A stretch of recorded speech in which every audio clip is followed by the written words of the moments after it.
วัสดีครับอยู่กับผมไปชาแนลอีกเช่นเคยนะฮะวันนี้ก็เหมือนเดิมเนาะเทเลเนอร์แล้วกันนึกไม่ออกบอกไม่ถูกไม่รู้จะเล่นเกมอะไรแล้วซึ่งไม่มีใครคอมเมนต์มาเลยว่าจะเล่นเกมอะไรนะฮะเดี๋ยวเราไปเล่นเกมนี้กันไหมวันนี้เราไปตีคนเล่นไหมเกมอะไรครับผมเบสโลจะดีเหรอฮะเฮ้ยเอารูปตีนี้ให้มันหน่อยอะไรฮะ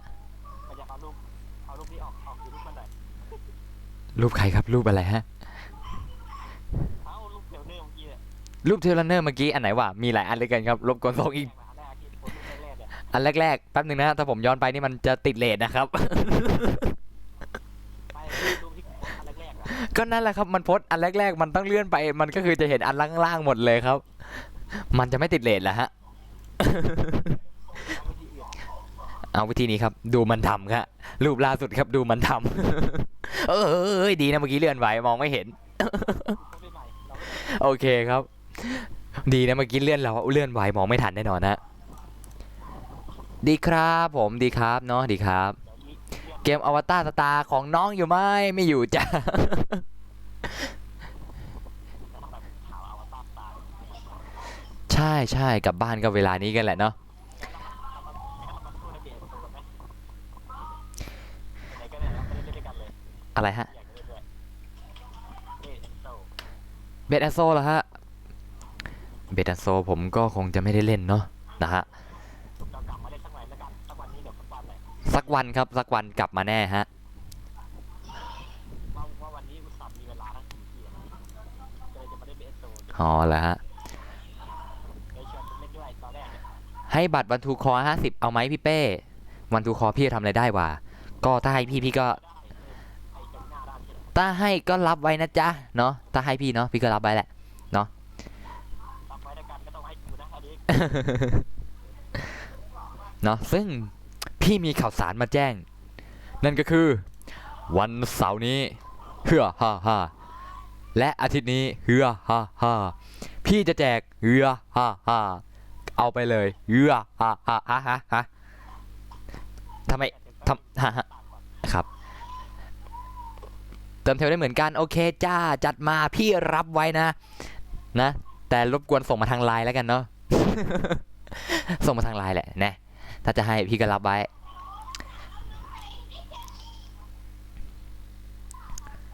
ซึ่งวันนี้ข่าวสารที่จะมาแจ้งว่าฮ่าฮ่านะมันก็คือว่าฮ่าฮ่าซึ่งก็คือว่าอ้าวไม่ให้แล้วเปลี่ยนใจไวเหลือเกิน เฮ้อเฮ้อเฮ้อเฮ้อ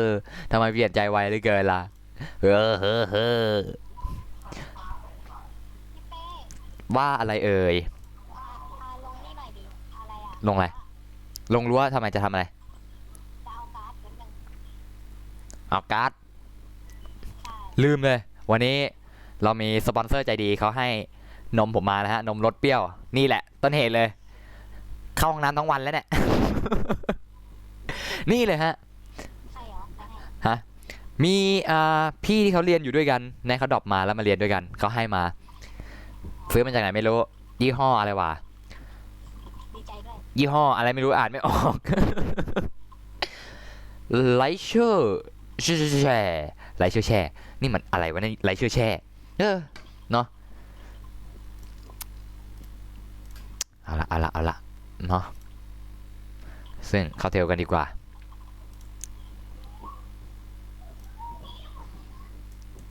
ในชื่อเชนแล้วว่าอะไรเอ่ยนมนมไหนนมไหนนมไหนนมไหนนมนะฮะอ๋อนมมันมีเพลงอยู่เนาะอะไรเดินลุยเข้าไปในปาเต้ชนนมกับสาวดูสักเทชนนมกับเธอของแฮปเป้แก้วเดียวไม่พอขอชนอีกสักเทอะเนาะตามนั้นแหละนะนมมันเป็นสิ่งที่ดีกินกันเข้าไว้นะจ๊ะวันเสาร์มีอะไรพี่เป้วันเสาร์มีอะไรเสาร์อาทิตย์เนาะเดี๋ยวพี่จะจัดกิจกรรมแจกของ เอ้าไอ้เหี้ยตอนนี้อะไรฮะเกิดอะไรขึ้นครับที่ครับทักมากูลืมตอบกลับอ่ะทักมาตั้งนาน เล่นแล้วผมตกใจเลยฮะพี่ไอเขามีอะไรแน่ๆเลย พี่โทษทีเดี๋ยวผมตอบกลับ เดี๋ยวด้วยนะฮะ งานอะไรผมทำเนี่ย เอาละ ตอบ พี่เป้โรคจิตกดหนึ่งเพราะย้อนไปดูแล้วมันคือจุดบอกไม่ได้ไปดูเองขนาดนั้นเลย แต่หนูไม่ได้เล่นด้วยวันไหนเอ่ยเสาร์อาทิตย์เหรอเสาร์อาทิตย์เหรอก็ไม่จำเป็นต้องมาอะไรนะไม่ต้องเข้าเกมอย่างเดียวก็ได้เพราะพี่จะจัดหน้าเพจด้วยแล้วก็จัดในเกมด้วยเนาะแล้วก็จัดในไลฟ์สดอีกจัด3ชุดละ1รางวัล 3 ชุดแต่ไม่มีเวลาเล่นเกมที่นั่นเลยนะ 3 ชุดก็จัดทีเดียวพร้อมกันฮะ เราไม่ได้เกมอย่างเกมเป็นเซอร์มาเกมนี่น่าจะฮาเล็บไปหน่อย จะดีเหรอฮะผมขี้เกียจกลัวช่องผมมันจะโดน อะไรสักอย่างครับ วันนี้มาทำอะไรนั่นสิวันนี้มาทำอะไร ก็นั่นแหละพี่ก็ยังงงและสงสัยนะว่าวันนี้มาทำอะไร วันนี้อยู่กับใคร วันนี้พี่ก็ยังนั่งโสดๆและอยู่คนเดียวนะจ๊ะจุ๊บ แค่ความโสด หมวกตัวเองทำไมถึงไม่อ่อย ปะโถอะไรอะวันนี้พี่ก็ยังอยู่กับแอดมิน ไอ แป๊บหนึ่งใครทำเราเนี่ยฮะโหร้องซะเสียงหลงเลย เอ้ยเอ้ยเอ้ยเอ้ย เกม ตูด เนี่ยต้องพูดถึงเลยเนี่ยเอายูทูบมาก็โปรโมทในเฟซบุ๊กตอนนั้นแม่งโดนแบนเลย ของใครครับ เองนั่นแหละ ของผมโดนเลยเหรอฮะ พอลงเฟซบุ๊กโดนแบนเลย แล้วเกิดอะไรขึ้นฮะ เราไม่โดนแบน แต่คนเนี้ยหาได้จากที่ผ่านว่าพูดอยู่คนเดียว ฮะมีโรคจิตด้วย คิมพี่ไม่ได้โรคจิตพี่แค่ซาดิสเฉย แย่แย่ ๆ ขนาดนั้นเลยเหรอฮะว่าไงฮะแม้ยังจะโรคจิตกันอีกพี่บอกเลยพี่ไม่ได้โรคจิตพี่แค่ซาดิสเฉย วันเนี้ยเราไปเล่นด่านอะไรแบบนี้ก่อน ๆนั่นสิฮะ ช่วยพาไปเก็บกุญแจกี่คนหน่อยดิ ได้ครับได้ การดจะครบแล้ว ก็ดีครับ นี่หน่อยแต่ว่าเราจะได้เก็บกี่คนระดับไหนอีก นั่นสิครับ เอาถ้าหาคนเล่นเยอะน่าจะเป็นอีซี่นะคนเล่นเยอะสุด เหรอฮะมาแล้วโอเค My Love Channel เนาะ ไอเขาอยู่ไหมเนี่ยไอบาร์เบอร์ ซาดิสแบบอุปกรณ์เต็มบ้านใช่มิพี่ไม่ได้อุปกรณ์เต็มบ้านนะอุปกรณ์พี่ไม่มีเลยเนาะพี่ไม่มีเลยไอ้พวกโซ่แทรกกุญแจมือเทียนไขไฟลนสะดืออะไรแปลนประมาณนี้พี่ไม่มีเลยสักอย่างเลยนะ หนูมีอันนึง มีอันหนึงด้วย ที่สร้างแล้วนะครับ ผม เฮ้ยอย่าเล่นด้วยรอด้วย ที่ต้องไปเก็บการ์ดแบบเช่นหน่อย การบ้านไม่มีเหรอของพี่ไม่มีเนอะไม่มีใครสั่งครับแป๊บหนึ่งครับแป๊บหนึ่ง รหัสห้องชื่อว่าสั่งพิซซ่า สั่งพิซซ่าด้วยเหรอฮะ เฮ้ยรอด้วย ภาษาไทย ภาษาไทยสั่งพิซซ่าเดี๋ยวขอเวลาเปลี่ยนชุดแป๊บหนึ่งฮะ รอด้วย ลาเด้อ ห้องให้11 17 ง่าย โอเคครับ ตามพิซซ่าเลยของแท้ ครับเรา โอ้โหเอ้ย 12ว่าอะไรเอ่ยครับ ว่าอะไรเอ่ยเนาะพิมพ์มาเลยอย่าพี่อ่านอย่าแป๊บหนึ่งครับ ผมก็เปลี่ยนชุดแป๊บนะ ไก่ รอด้วยการเล่นเสร็จแล้ว จะเล่นเสร็จแล้วเหรออย่าพี่รอ ไม่ต้องรีบไม่ต้องรีบ พี่รอ วันนี้ขอได้เป็นวิโก้แล้วกันวันนี้ตัวเก่ากู จัดไปฮะ ไฟกระพริบปิ๊บด้วยฮะ วายเห็นต้องในเลย อีกพีเดี๋ยวหาเซตใส่บวกอีกพีกันฮะ อะไรเอ่ยพี่เป้เรียกกันทำไมกันนักเนี่ย ทักเฉยๆมีตัวว่ามีตัวตนไหมขนาดนั้นเลยเหรอ นี่พี่ ก็มีตัวตนก็พูด เฮ้อลืมเลยจะทำอะไรต่อ เราเรียกเป้งนะเรียกว่าแบงค์ดีกว่า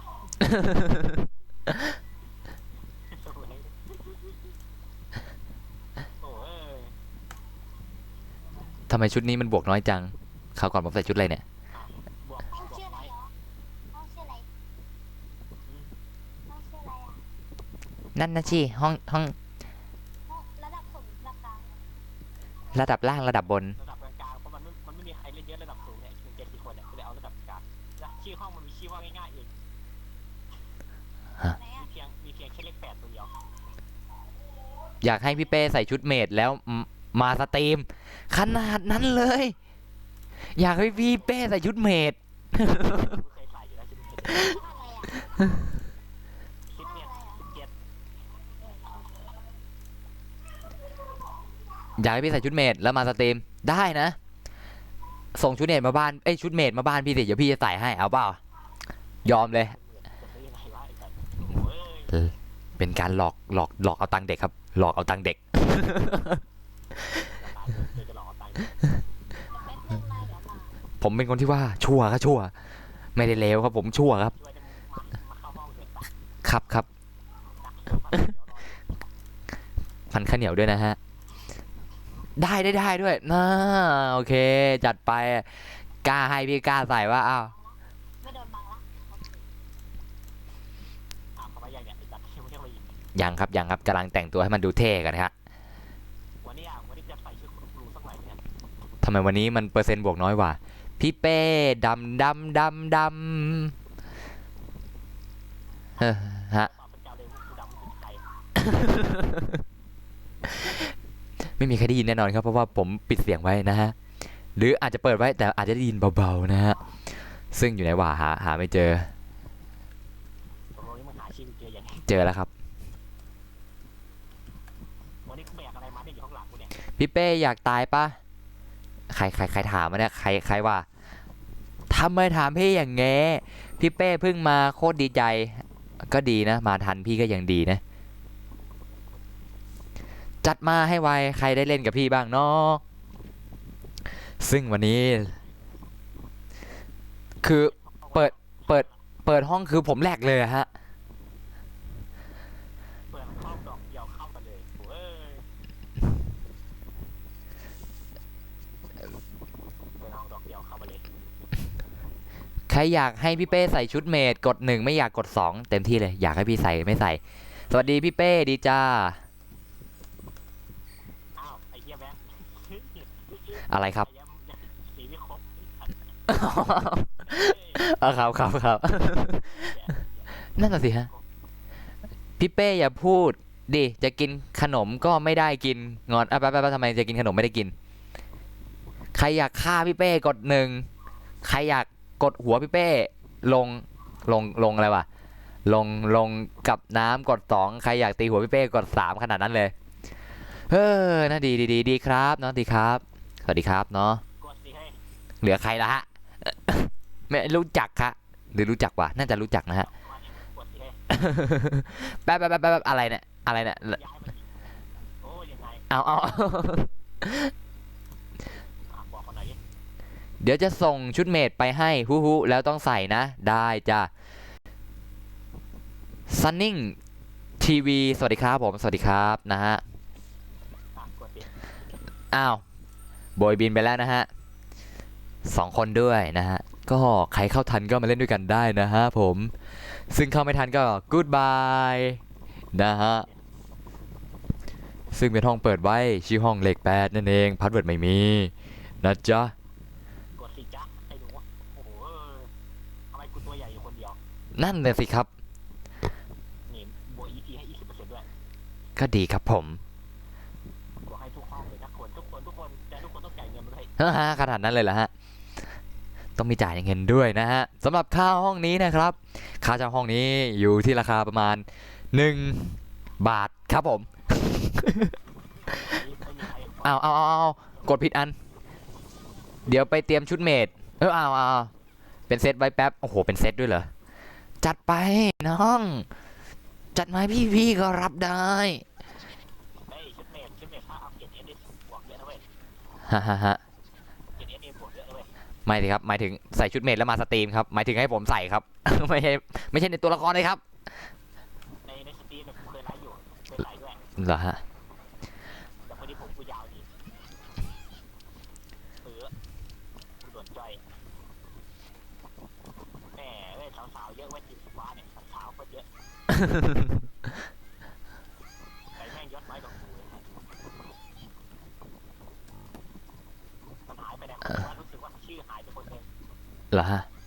อ้าวนั่นไงใช่จริงด้วยบีหายนั่นเองฮะแอดมินผมหายใครเอาแอดมินผมไปกินที่บ้านแล้วเนี่ย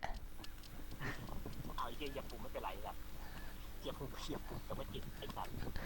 ไม่ติดด้วยเหรอฮะมีไม่ติดด้วยชุบชุบชุบชุบชุบชุบชุบชุบ ช้าก่อนช้าก่อน ชาติก่อนเราเคยคู่เคียง ช้าก่อนไอ้หนู อ้าวไม่ใช่ชาติก่อนใช่ไหมฮะ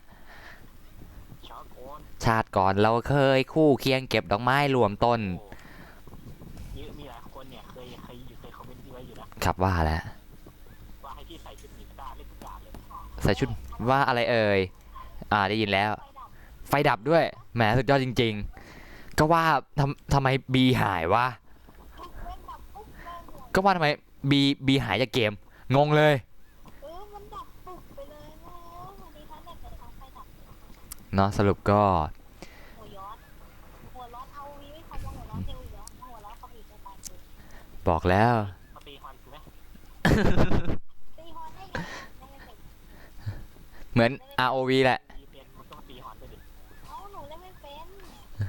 จริงจังเนี่ยจริงจังเล่นไม่เป็นแล้วเนี่ย ไม่งั้นไฟแบงค์ ตัด ไฟ ตา แบงค์นี่กูเล่น2 ดอกกว่าเลย โอ้หนูเล่นตัดตาเล่นอะไรก็ไม่รู้เล่นไปมั่ว งั้นเราตะกร้าก็ได้เอาบอก ๆแล้วตัดตาหนูก็ใช้สกิลมั่วนั่นแหละไอ้พวกเกมที่แบบมีสกิลหนูก็ใช้มั่วไปหมดหนู เอา ไม่ เก รู้ ม อะ อะไรเนี่ยเล่นโชว์ก็ไม่ได้อะ เป็นไอโซหนูก็โคตรหนูเลือก19 ผมรอลูน่าเข้าเพย์ปาร์ครับ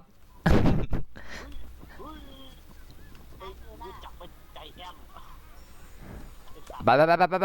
ใครโกรธตัวนี้ใครโดดไม่ถึงหรอกตายจบ เล่นด้วย จบจ้ะ เล่นด้วยตีตู เอาให้ไวสิไวก็ได้เล่นอ่ะ ดูนิ้วสิ อันนี้มังกรอะไรครับเนี่ย พลังแห่งตัวให้ยูกิเลยแม่งแบบกุ๊บโอ้โหหายไปเลยจอดำเลย ไม่น่าเลย ฟ้า เมื่อวานจอฟ้า ฟ้าวันนี้จอดำ สาวเยอะ ฮ่า เมื่อวานจอฟ้าวันนี้จอดำโอ้ my god ตู้ไม่งานค่ะน่ากลัวน่ากลัว แป๊บนึงตู้หรือเครื่อง เครื่องเลย เข้ามาในห้องก่อนมั้งเดี๋ยวห้องจะเต็มแล้วเนี่ย ให้ไวใช่ เนาะ เต็มยังวะตอนนี้ผมค้างเต็มแล้ว ไม่ฉันไม่ฉัน เดี๋ยวคือเข้าเกียร์มาอย่างเนี่ยเอาจริง เข้าแล้ว เข้ามา มาเร็วไม่ทันเอาทันเอามายังดีทันอยู่หนึ่งที่ ยังไม่ใส่ครบเครื่องเลย ใส่ในห้องนี่ก็ได้ ดูมาใส่ดูใส่ด้วยนะ เอาล่ะครับสำหรับคนที่อยากเล่นด้วยนะ ก็เข้ามาให้ไวเลยนะฮะอันไหนวะเรียกอะไรกันแหละพี่ลืมอ่านนะจ๊ะขอโทษทีเจอกันในเพจหลังไม้นะพี่โอเค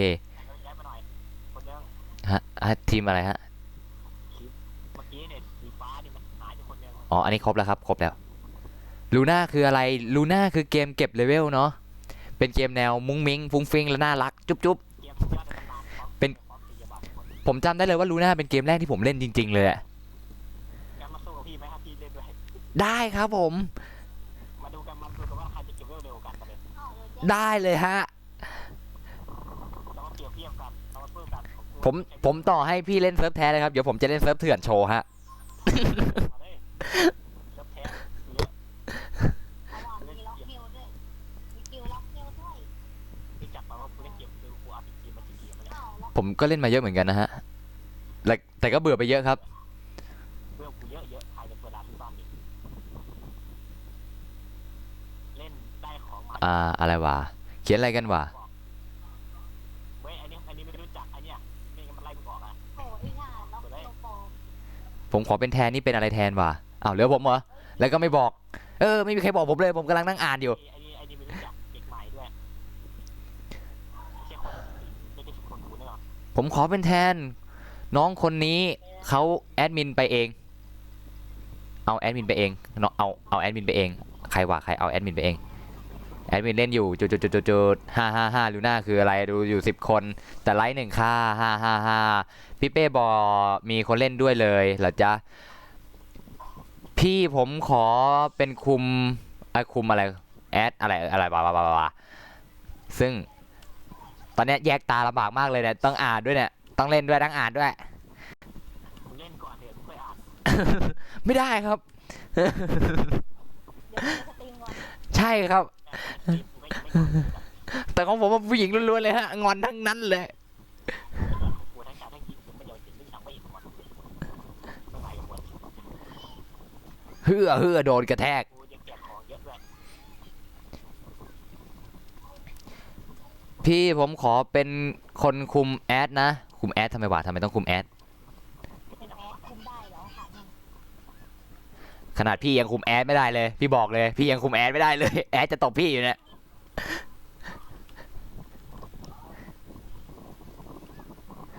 คุมแชทคุมทำไมคุมแชท กูช้าเหมือนกันว่ะ พี่สตรีมแล้วเหรอใช่เนาะพี่สตรีมแล้วเนาะสำหรับคนที่เข้ามาถามพี่ในการอะไรนะทักมาหานะซึ่งพี่ก็ไม่ค่อยอ่านในเกมสักเท่าไหร่หรอกยังดีที่มีแอดมินคอยช่วยดูในเกมก็นี่ฮะอยู่ในทอล์กกับเรานี่ครับคอยอ่านในเกมให้ผมครับ แต่กูว่าหลับตรงเดียวกันอ่ะรอที่เหลือก็รอเด็กๆมาหาเรา โอ้ทีมเราเทพจังเลยทีมเราเทพจังเลย บอกแล้วว่าพี่เป็นมาร ถือว่ากูเนี่ยเป็นคนที่ยอมเสียสละยอมให้เด็กใหม่มาอยู่ด้วย ทีมกูทำอะไรนี่ไม่รู้ เฮ้ย เฮือ ใครไหม เอ้าเพิ่งเห็นลืมเอาชูใส่ กูลืมว่าใส่เหมือนกัน ผมเอาชูไปสำรวจอยู่ฮะลืมเอามาใส่งอนกด1กด2เกลียดกด3เลยค่ะฮ่าขนาดนั้นเลย เฮ้ยเจ้าหนูทั้ง3-4คนอ่ะไม่ต้องกลัวว่าฉันจะเหยียบให้เองกูเองเหยียบไม่เป็นกูเพียงแค่ตัวคนเดียวถือว่าฉันเป็นคนยอม แป๊บหนึ่งใครพิมพ์โกรธป้า ใครรู้จักบ้านพี่เป้ไปเลยตีหัวขนาดนั้นเลยเหลือใครไม่กดใครเนี่ยกดเต้แม่งเอ้ย กูเหยียบคนเดียวไอ้สัตว์ไม่มีใครช่วยเหลือสักคน ไอ้เหี้ยคิวก็ดีนะไอ้สัตว์แม่งกาดมาตาพุทธรู้แค่ว่ามาตาพุทธแหละน้องเอ้ยนะซึ่งวันนี้พี่มีเกร็ดความรู้มาให้นะฮะซึ่งเกร็ดความรู้ของพี่วันนี้ก็คือนะเรื่อง finger spinner นั่นก็คือไอ้อะไรนะไอ้หมุนติ้วอ่ะกำลังฮิตกันเลยเห็นอะไรอยู่ข้างหลังไหมอะไรไม่เห็น บูเตอร์เห็นบูเตอร์ลอยได้ไหม บูเตอร์มีแค่บูเตอร์ลอยได้ไม่เห็นตัวคนลอยได้ เป็นตัวนี่อ่ะ ไอ้เหี้ยกูเหยียบคนเดียว ไม่เข้าใจผิด ดีจ้าเพิ่งกลับจากวิไลผมดีนะวันนี้ผมเลิกเร็วโอ้โหสุดยอด วันนี้ไม่มีเรียนคาบอะไรนะครับคาบเย็นดีใจมากเลยนะครับคุณโทบิสวัสดีครับเนาะ ไปห้องน้ำกันไหม ชวนผมเหรอ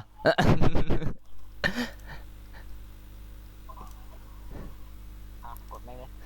แป๊บนึงครับทำไมน้ำอ๋อครบแล้วพี่เป้ลอยได้ไหมล่ะพี่ลอยไม่ได้เนาะถ้าอยากให้พี่ ผมจะลอยได้ครับ มีควันก็ลอยได้แล้วครับ เขาเรียกว่าเนี่ย พี่เป้แกตายอะไรคือพี่เป้แกตายนี่พี่ตายแล้วเหรอเนาะ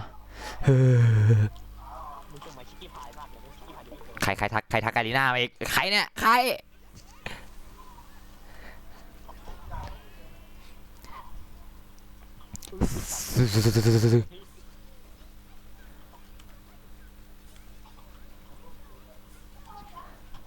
เด็ก อวตารสตาร์อยู่ไหน อยู่ในค่ายไหนวะลืมเหมือนกันว่าอยู่ในค่ายไหน แต่รู้ว่าตอนนี้มันไม่ได้อยู่ในเครื่องพี่แน่นอนพี่บอกเลย เนาะ ๆขอถามทุกคนเลยดิว่าใครเคยรู้จักเกมเอสโฟลีไหม โอ้รู้จักครับ อยากกลับไปเล่นมากเลยฮะ กลับไปเล่นมากหนุก งั้นไปเล่นเซิร์ฟยูไหมล่ะโหลดฟรีอยู่ อ๋อก็ตอนแรกว่าจะเล่นอยู่เหมือนกันฮะแต่ไม่เอาฮะ แล้วมาดูว่าเน็ตจะกระตุกแค่ไหนเล่นตัวอีก ใช่ครับนั่นแหละครับที่ผมคิดไว้ฮะคือน่าจะมีปัญหาน่าดูเลยถ้าผมเล่นเนาะ แต่ที่เป็นคนไทยเดียวกันก็จะไม่กระตุก เหรอฮะ จะเห็นกันไม่กระตุกแต่เป็นคนไทยเดียวกัน อืม พี่เป้โกหกเด็กไม่ดีใจร้ายขนาดนั้นเลยโกหกอะไรวะ ช้าเลยก็ อายุพี่ก็ยังอ่ะฮะ9,999เหมือนเดิม5555ขนาดนั้นเลยเหรออายุ พี่ ตายแล้วหลายคน พี่ขนาดนั้นเลยเหรอเนี่ย ไม่900เนี่ย ขอฉลองครบรอบกี่ปีนะ9909,999 ปีนะฮะ พี่เล่นเบอร์อะไรเบอร์แอนโซไหมเบอร์แอนโซเบสแอนโซอ๋อเบสแอนโซพี่ก็เล่นเนาะแต่ขี้เกียจเล่นอ่ะพี่บอกเลยขี้เกียจเล่น เขาตีกูนี่วะโดนเนี่ยตีกูเนี่ย ใครอยากเล่นเชิญหน่อยเต็มเนาะโอ้เต็มเนาะเดี๋ยวรอก่อนแล้วกันนะถ้าดูสตรีมพี่อยู่เนาะชีวิตนี้เกมเทลอย่างเดียวไม่ใช่เกมเทลอย่างเดียวก็ไม่มีใครบอกเลยเกมอะไรอะแล้วก็แต่ละเกมที่ขอมานี่แม่งหนักเครื่องเหลือเกินเนาะเดี๋ยวสตรีมแย่งคนดูซะเลยไม่เอานะฮะไม่เอาไม่ดีครับอย่าทำกับผมอย่างนี้เลยนะฮะ แต่กูแยกผมเอง โอ้โหอย่าเลยครับพี่อย่า เร็วด้วยนะ ไม่เอานะฮะไม่ทำอย่างนี้กับผมสิครับ คุณโทบิทีอาร์ครับไม่เอาครับไม่เอาบอกเลยครับว่าผมโดนกระชากคนดูแน่นอนซึ่งแค่นี้ก็ไม่มีคนดูแล้วนะ พี่อายุ50 ปีแล้วก็แก่ตายเป็นตาฮะแก่กายเป็นตาก ลัวไม่ตายแล้วล่ะ นั่นน่ะสิฮะ50ผมยังไม่น่าตายนะฮะ50แต่เด็กใหม่แม่ง ก็บอกแล้วว่าขออวตารสตาร์ง่ะก็บอกแล้วไงว่าอวตารสตาร์นี่มันช่างโหลดยากซะเหลือเกินเนาะ พ่อเด็กๆไม่ต้องกลัวนะเด็กๆก็ยังได้อยู่ในสเก็ตพวกเดียว พี่ไม่ประหยัดแดดหน่อยเหรอไม่เอาเราต้องใช้ให้หมดปาหรอกพี่มัวแต่อ่านเนี่ยกดเพลิน ถึงเด็กๆเขาจะเยอะน้อยแต่ก็รับมาอยู่ดีด้วยเราไม่เอาคนจริงๆหรอก เรารับทุกคนฮะ เฮ้ยทำไมทีมโปร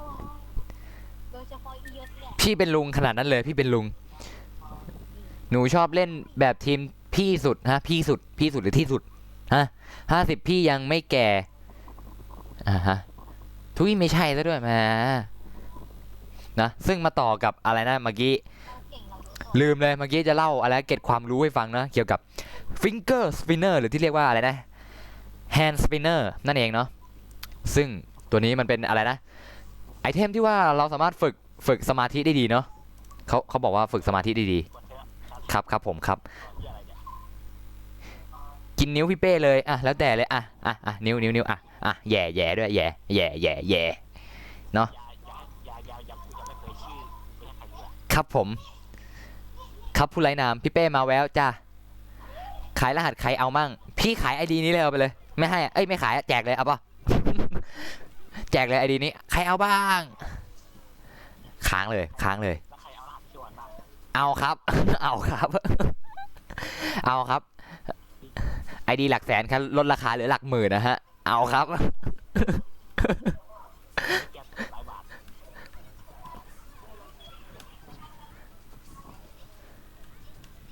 รหัสที่ชวนใครก็อยากได้แหละ เหรอฮะผม ก็อยากได้ ผมยังไม่เคยเห็นเลยฮะ แม่งยศสองอันเลยสองอันแม่งยศอันเลยสองอันเลยเล่นขายดีไม่กี่ ฮ่าใครขายนะแป๊บใครขายนะเมย์ขายอะเมย์ขายเหรอ แป๊บหนึ่งนะเมย์ใจเย็นนะแป๊บหนึ่งขายไอดีนี่ขายไอดีใครวะฮะใจเย็น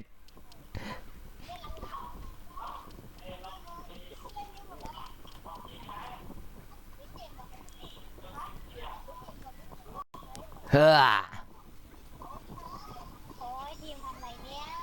กำลังเล่นกอล์ฟอยู่ แม่งเอ้ย เอ้ยว่าจะตีปังย่าจ้า ถามหน่อย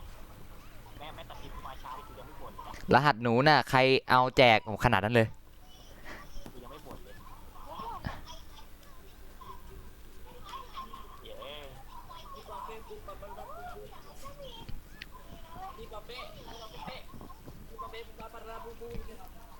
เสียงลมใครพัดครับโอ้โหลมแรงมากเลยลมมาปุ๊บปั๊บอะไรเลยว่าแต่เสียงลมใครฮะมันพัดแรงมากเลยมันดังปุ๊บปั๊บอะไรเลยฮะ ฉันเป้พี่เป้ โลอยู่ปะเนี่ย ก็ว่ามีในทอล์กแค่3 คนนี่หว่าทำไมมันมีเหมือนเสียงเกิน ผมไปดูนะครับ จะไปดูผมไปแล้วนะครับ ผมจะไปดูไลฟ์สดคนอื่น ทิ้งพี่แล้วเหรอเฮ้อ พี่เป้ จะฆ่าพี่เป้แล้วเอาหัวพี่เป้ไปให้สายมืดเลย ขนาดนั้นเลย พี่เป้ ใครเรียกว่า ผมเอง ใครฮะไม่ก็ไม่เห็นมีในท้องนะฮะ ไม่เห็นนะฮะ ไปเขียนคอมเมนต์ดิไปเขียนพี่เป้เขาอ่านดิว่าผมจะตัดหัวผมจะตัดหัวพี่เป้ผมเป็นผู้ชายยันเลย เขาทำอะไรเนี่ยเขาอยากเอ๊ะ พี่เป้ผู้ชายยันมากเลยพี่ ไม่ลองไม่เล่นแม่แล้วทีมเนี่ยแม่โคตรห่วงเลยแม่หัวร้อน แน่หัวร้อน หัวร้อน กูยังไม่บ่นเลย แน่หัวร้อน ร้านเนี้ย เหมือนกัน อ้าวทีมเขา เราเล่นเพื่อความเราเล่นเพื่อความสนุกเราไม่มีการหัวร้อนเราบอกไว้ไม่ใช่เหรอ ใครจะมาดูทริคการเล่นด่านต่างรอแป๊บ เดี๋ยวสตรีม แย่งผม แย่งคุณดูผม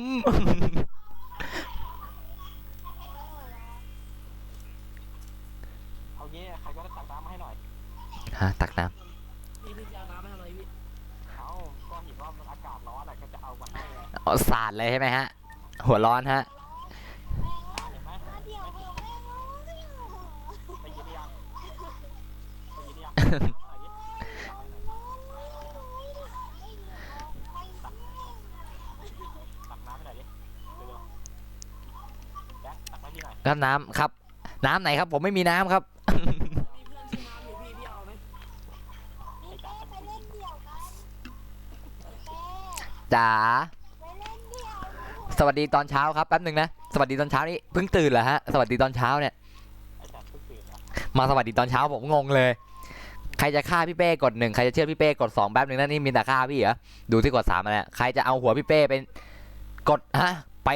ไปโถส้วมกด 3 นี่ขนาดนี้โหดแหมโหดร้ายกับพี่กันจังเลยเนี่ย กดสาม ร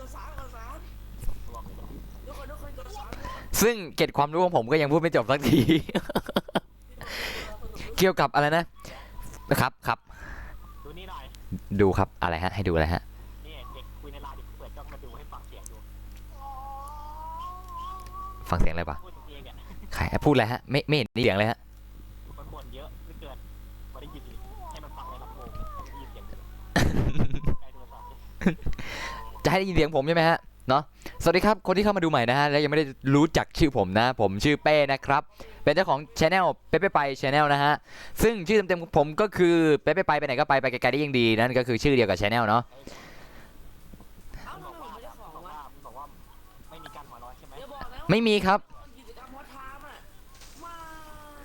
ไม่มีหัวร้อนฮะ เขาบอกว่าถ้า ผมหัวร้อนแล้ว จะไม่เล่นด้วย เหรอฮะ ถ้ามีคนหัวร้อนจะไม่เล่นด้วย ซึ่งใครอยากเห็นผมหัวร้อนลองหาเกมที่คิดว่าจะทำให้ผมหัวร้อนมาดูทีครับผม ไปเล่นเกมฝึกสมาธิดิดิ ฝึกสมาธิโอเคพูดถึงเรื่องฝึกสมาธิเข้าเรื่องพี่พอดีเลยนะน้องนะฝึกสมาธิมีไอเทมแนะนำเลยนั่นก็คือ hand spinner ไอ finger spinner เนี่ย อ๋ออันนั้นมันยังหัวร้อนนิดเดียวพี่เรามาเล่นเกมเลยเนี่ยพี่หัวร้อนกว่าเยอะเลย เสียงใครพี่เสียงคนดีๆ หน้าตาไม่หล่อน้อยกว่าพี่เอาตามนี้แล้วกันเนาะ ฮ่าฮ่าฮ่าอะไรเฮ้ยพี่พูดความจริงพี่ผิดอะไรวะฮะ พี่ผิดเยอะมากเลย ผิดอะไรปะเนี่ย คำตอบพี่ผิดมาก ไม่ผิดหรอก ผิด ไม่ พี่ เก็บปลาเก็บมาผิดตัว เก็บปลามาผิดตัว ก็เก็บปลามาผิดตัวมีปัญหาอะไรไหมเนี่ยแม่คุณ อีห่าเดี๋ยวคนทำไมไม่ตายอ่ะ อะไรเลยเดี๋ยวเลยแลลืมเอาชูมาอีกอะ ชูมาใช้ไม่ได้ด่าไม่ชู ฮ่าฮ่าอะไรฮะครับผม มีเด็กมันบอกว่าเดี๋ยวเสียงใครเนี่ย เสียงใครเสียงคนหล่อๆและหน้าตาดีอ๋อในทอล์กในสดผมละฮะ ในท้องนี่แหละกูให้มันดีเป็นลำโพงไปเลย ไม่ผมไม่ได้ของทำไมวะโดยไม่ยุติธรรมเมื่อวานผมก็กิจกรรมวัดทามไม่ใช่เหรอ เสียงใครก็ขอแนะนำตัวนะครับสำหรับคนที่ยังไม่รู้จักผมนะฮะที่อยากรู้ว่าเสียงใครผมก็คือไปไหนก็ไปไกลๆได้ยิ่งดีนะฮะ เนาะ ซึ่งถ ชื่อจริงๆผมก็คือป๊อปเป้ปฏิรับป๊อปปฏิดุปปฏิดุปกุ๊บกิ๊บปฏิดิบกุ๊บกับนะคะถ้าฟังไม่ทันก็ขอฟังซ้ำได้กด1รีเพย์กด2 มันก็เหมือนกันว่ารีเพย์ฟังใหม่ อ้าวรีเพย์ก็รีเพย์ฟังซ้ำก็ฟังซ้ำฟังซ้ำคือพี่พูดซ้ำรีเพย์ก็ไปกดรีเพย์ดีมากดีมากวิ่งไม่โดดสักทีปาติโถ เจ๊มา ไม่ได้เล่นเทลรันเนอร์วันนี้อ๋อไม่เป็นไรเนาะก็วันหน้าแล้วกันเนาะซึ่งไอเทมที่ผมจะแนะนำในการฝึกสมาธิพูดถึงไหนแล้ววะเนี่ยยังไม่จบกับไอ้ฟิงเกอร์สปินเนอร์ฟิงเกอร์สปินเนอร์ฟิงเกอร์สปินเนอร์หรือแฮนด์สปินเนอร์นะฮะมันคือไอเทมที่กำลังฮิตในตอนนี้เนาะซึ่งจะเจอกันแทบทุกเพศทุกวัยที่เล่นกันเลยเนาะมันเขา มันผมไม่เล่นวะ ฮะ ตามเนี่ย มันผมไม่เห็นเล่นวะ ตังค์ไม่มีซื้อสิเองอะ ผมหาซื้อไม่ได้ เอ้ยพี่ก็หาซื้อไม่ได้นะแม่งหมดไวมากเลยพี่ไปร้านอะหมดแล้วครับมันเหลือแต่ตัวอะไรนะราคา600อัพอะปวดตับเลยอะ เหรอ ครับผม เย้ครูออนแล้ว เย่ใครแอดเพื่อนมาเนาะแอดมาก็ไม่มีปัญหานะ รอแล้วว่าทำปีโป้ผมยอนนะครับ เงื้อด่านนี้อะไรคือเงื้อด่านนี้เนาะซึ่งฟิงเกอร์สปินเนอร์นี้จะเป็นตัวฝึกอะไรนะสมาธิเนาะจะทำให้คนเราไม่หัวร้อน จะทำให้คุณไม่หัวร้อนนะฮะซึ่งถ้ามีปัญหาด้านหัวร้อนนิดก็ผมแนะนำให้ไปกระโดดเตะแอดมินได้เลยนะฮะ อ๋อโอเคครับ ที่พูดอยู่นี่ใช่ไหมเนี่ย ใช่ฮะแอดมินเตะกลับด้วยแอดมินหัวร้อนนะฮะช่วงนี้กำลังตีกับผัวมา ใจหัวร้อน ไอ้พี่หัวร้อนไอ้พี่หัวร้อนแหละไอ้พี่หัวร้อน เฮือโมแต่อ่านยังไง แต่กูถามไปดิ ฮะ แม่งทำไมมึงหัวร้อนง่ายจัง ใครเอ่ย ขนาดกูแม่งไม่ปวดอะไรเลย ผมก็ยังไม่บ่นอะไรเลยนะเล่นเกมอ่ะผมก็เล่นปกติฮาด้วยฮากับตัวเองเลยอะ กูก็ยังงงๆเลยเนี่ยผู้หญิงหัวร้อนมีก็มีเหรอวะ ก็มีนี่ไงฮะ แถวร้านคอมบ้านกูไม่ยังไม่มีใครหัวร้อนเลย ช่างมันด้วย เราต้อง มาแล้วโอเคจ้ามาแล้วไปไหนมาอีกนะฮะ ใจเย็นได้ไหมดูที่ยังดิโคตรหวาน ชิ ไม่งั้นนี่มันอาจจะเกิดปัญหาได้ เดี๋ยวก็บักด่านนี้โชว์ออกไอ้ที่ว่าไอ้แรงเยอะใช้วิธีแรงเยอะแล้วก็เหยียบหัวข้ามด่านเลย ไปแล้ว ถ้าหัวร้อนนี่ยิ่งทำให้ พี่อยู่โรงเรียนมอะไร พี่ก็ถ้าเทียบก็น่าจะขึ้นปตรีเนาะก็พี่ก็เรียนอะไรนะสายสามัญเนาะสายสามัญพี่อยู่ปวสตอนนี้ จริงเหรอ ปวส1ใช่ค่ะใช่ สุดยอดไปเลยพี่โอ้โหพี่สุดยอดมากผมตบมือเลยเอาไปเลยก็ทอด2 ถุง เนาะซึ่งผมเคยออกทีวีอยู่นะ ผมเคยออกทีวีอยู่นะ ในรายการอะไรสักอย่าง โดนจับแล้วพี่ ฮะไม่ กูว่ามึงโดนตำรวจจับแล้วอะแบบ ไม่ใช่เนี่ยออกเกี่ยวกับอะไรนะอาชีวะเรื่องของเด็กอาชีวะ เฮ้ยมึงจะเห็นกูไปช่องไหนทำไมกูเห็นแต่ข่าวนี่มึงจะเห็นข่าวไหมออกใน YouTube อยู่นะ ข่าวอะไรครับ ตอนเช้าเนี่ย อะไรฮะ เห็นแต่ข้าวครับ ข่าวไอ้เปรี้ยวอะไร อ๋อใช่ครับโอ้เพียบเลยเต็มเฟซผมเลย คือสไลด์ไปทางไหนก็เจอนะฮะ กูถามว่าแม่งวันยังไงผมวะเนี่ย เตะมาเตะกลับเตะมาเตะกลับเอาปะล่ะฮะ มาไงแอดมินเขาบอกเตะมาเตะกลับเอาปะล่ะดีจ้าเด้อดีจ้า โอ้เดี๋ยวนี้แฟนคลับปกป้อง ใช่ดี ปก เล ป้อย งแคทเกมไว้ปกป้องเป็นการปกป้องอันนี้ ฮะพี่โดนจับอะไรเนี่ยเฮ้ยใจเย็นๆพี่ยังไม่ได้โดนจับเว้ย พี่ไม่ได้โดนจับ โดนจับติดคุกมาแล้ว2 วินาที ข้อหาฆ่าเด็กตายแหละ ไม่ข้อหาฆ่าแมลงสาบตาย ไม่ขโมยเงาะชาวบ้านกิน โอ้โห กูเป็นประกันตัวมันออกไปเอง ราคาประกันตัวคือ2 บาท 50 ตังค์ครับ โอ้ยแค่นี้ใจง่ายมีกล้วยอยู่2 อันพอดีเลย เอาไว้เอาไว้ให้พี่เอาไว้ให้พี่เป้กินอันนึง แล้วกูก็ เฮือหลวง เดี๋ยวบ้าเลย ฮะแล้วผมอ่ะ ไม่ประกันตัวเลยนะกลับบ้านเลย ไม่ต้องออกอ๋อประมาณว่าหาประสบการณ์ในคุกก่อนใช่ไหมฮะ ให้มัน เลยครับไม่ใช่เห็น ตอนแรกว่าจะขโมยทุเรียนครับช่วงนี้หน้าทุเรียนฮะขายทุเรียนกันจังเลย ขโมยทุเรียนเนี่ยมีโอกาสติดคุกประมาณ30 ปีนะเว้ย ทำไมล่ะพี่ทำไมพี่